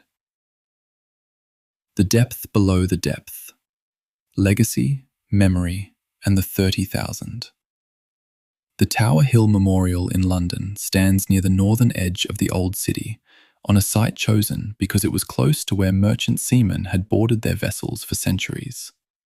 The memorial bears the names of 24,000 merchant sailors with no known grave. Not 24,000 men lost in this campaign specifically. The memorial covers both world wars, but 24,000 individuals whose bodies are in the sea in conditions that preserve them indefinitely in cold, dark water and that will not return them. The inscription on the memorial reads, "Have a care how you speak of the sea as if it were your friend." This is not a triumphal inscription. It doesn't speak of victory or sacrifice or the debt owed by the living to the dead. It speaks of the sea as something that needs to be taken seriously on its own terms, as a force indifferent to the human purposes that have been conducted on and beneath it. It's the most honest war memorial inscription I know. The 30,248 Allied merchant seamen killed in the Battle of the Atlantic were not, in any formal military sense, combatants. They were civilians employed by shipping companies, crewing vessels that happened to be carrying military cargo in the direction of an active war. They had no weapons, in most cases, that would have been relevant against a submarine. They had no tactical doctrine for surviving a torpedo strike on a tanker at 2 a.m. in the North Atlantic in winter. They had the convoy system, which reduced probability but didn't eliminate it, and the escort vessels, which prosecuted contacts but couldn't be everywhere simultaneously, and the statistical reality that most crossings were completed without incident. A reality that must have provided some reassurance until the specific crossing that wasn't. 34 nationalities are represented in the casualty lists. The youngest documented merchant casualty was 14 years old, The oldest was 72. They were paid civilian wages for the duration of their employment, which, in the case of those who were killed, ended when their ship sank. The German fatality figure, 28,000 crew killed out of approximately 40,900 who served, produces the 70% loss rate that I've cited several times across this series, and which bears being stated one final time in its full context. A service that lost 70% of its personnel over the course of its operational existence was a service that consumed itself. The men who died in U-boats weren't killed in a single catastrophic engagement. They were killed incrementally, over 5 years and 8 months, in ones and twos and complete crews at a time, in patterns that were visible to anyone looking at the BDU casualty logs, but that the individual crews experienced as the absence of specific men they had known personally. The friend who'd been at the flotilla dinner in Lorient in October of 1942 wasn't at the Bergen briefing in March of 1944. The boat that had been in the pen next to yours at Brest hadn't returned from its last patrol. The accumulation of individual absences was the statistical reality, experienced personally. The question of commemoration, of who gets remembered and how, is one where the Atlantic campaign produces an uncomfortable asymmetry that honest history needs to acknowledge. Britain, Canada, and the United States have multiple memorials specifically dedicated to the Battle of the Atlantic. At Liverpool, at Halifax, at St. John's in Newfoundland, at Washington. The German U-boat memorial at Moltenort near Kiel lists 30,003 names. The known German submarine dead of both world wars, in a monument that receives relatively few international visitors and that occupies a significantly smaller place in the popular historical consciousness of the Atlantic campaign than the Allied memorials do. The asymmetry reflects the obvious reality that the memorials were built by nations that won the war. It also reflects something slightly less comfortable, that the German dead are harder to mourn publicly in an international context because they were the crews of vessels that killed the men on the Allied memorials. The two populations of dead share an ocean. They don't share a commemorative framework. The architecture of memory, it turns out, doesn't resolve the moral complexity of the conflict that produced the dead. It just expresses the political outcome of who won. The technology lineage of the Battle of the Atlantic runs in a straight and unbroken line from the weapons and systems deployed in 1944 to those deployed by Western navies today. The Mark 24 Fido acoustic homing torpedo became the Mark 46, which became the Mark 54, which is currently in service on P-8 Poseidon aircraft and Seahawk helicopters around the world. The Hunter-Killer Task Group, built around the Casablanca-class escort carrier, became the Maritime Patrol aircraft and the nuclear fast attack submarine in the post-war period, adapted to counter the Soviet fleet of Zulu and Whiskey-class boats that had been designed partly from captured Type 21 specifications. The AN/SQR-19 towed array sonar system, which can detect submarine propeller noise at ranges measured in tens of miles, is the direct descendant of the QCU ASDIC transducer and the tactical lessons about deep sonar contacts that the escort crews were working out empirically in the North Atlantic in 1944. The Western Approach's tactical unit at Derby House, which produced the escort doctrine by systematically wargaming U-boat attack patterns, is the conceptual ancestor of every contemporary wargaming and operational research function in Western naval establishments. The past didn't pass. It was absorbed, refined, and redeployed. The current strategic relevance of the Atlantic campaign is not purely a matter of technological lineage. The Chinese People's Liberation Army Navy's submarine fleet is the fastest growing underwater force in the world, with estimates as of the mid-2020s placing its operational submarine numbers above 70, growing toward a projected figure considerably higher. American, British, and Australian anti-submarine warfare doctrine, currently being restructured through the AUKUS submarine partnership, explicitly references the Battle of the Atlantic as the foundational model for sustained underwater threat management. The debates within current naval planning about the relative priority of technology versus doctrine, about whether surveillance systems or weapons delivery are the binding constraint on ASW effectiveness, about whether the convoy system has relevance in an era of precision, long-range missile attack on shipping. All of these are the Battle of the Atlantic's questions, reformulated for a different set of actors and a different technical environment. The ocean is the same ocean. The physics are the same physics. What doesn't transfer, and what I want to be careful not to imply transfers, is the human cost. The 30,248 merchant seamen and the 28,000 U-boat crew are not precedents or data points or calibration figures for future conflict planning. They are the specific people who were killed in this specific campaign, in specific vessels, on specific dates, for reasons that the strategic and operational histories can explain, but cannot justify in any complete ethical sense. The war was necessary. The campaign was necessary. The cost was real and final, and paid by people who, in most cases, had extremely limited influence over the decisions that produced the conditions in which they died.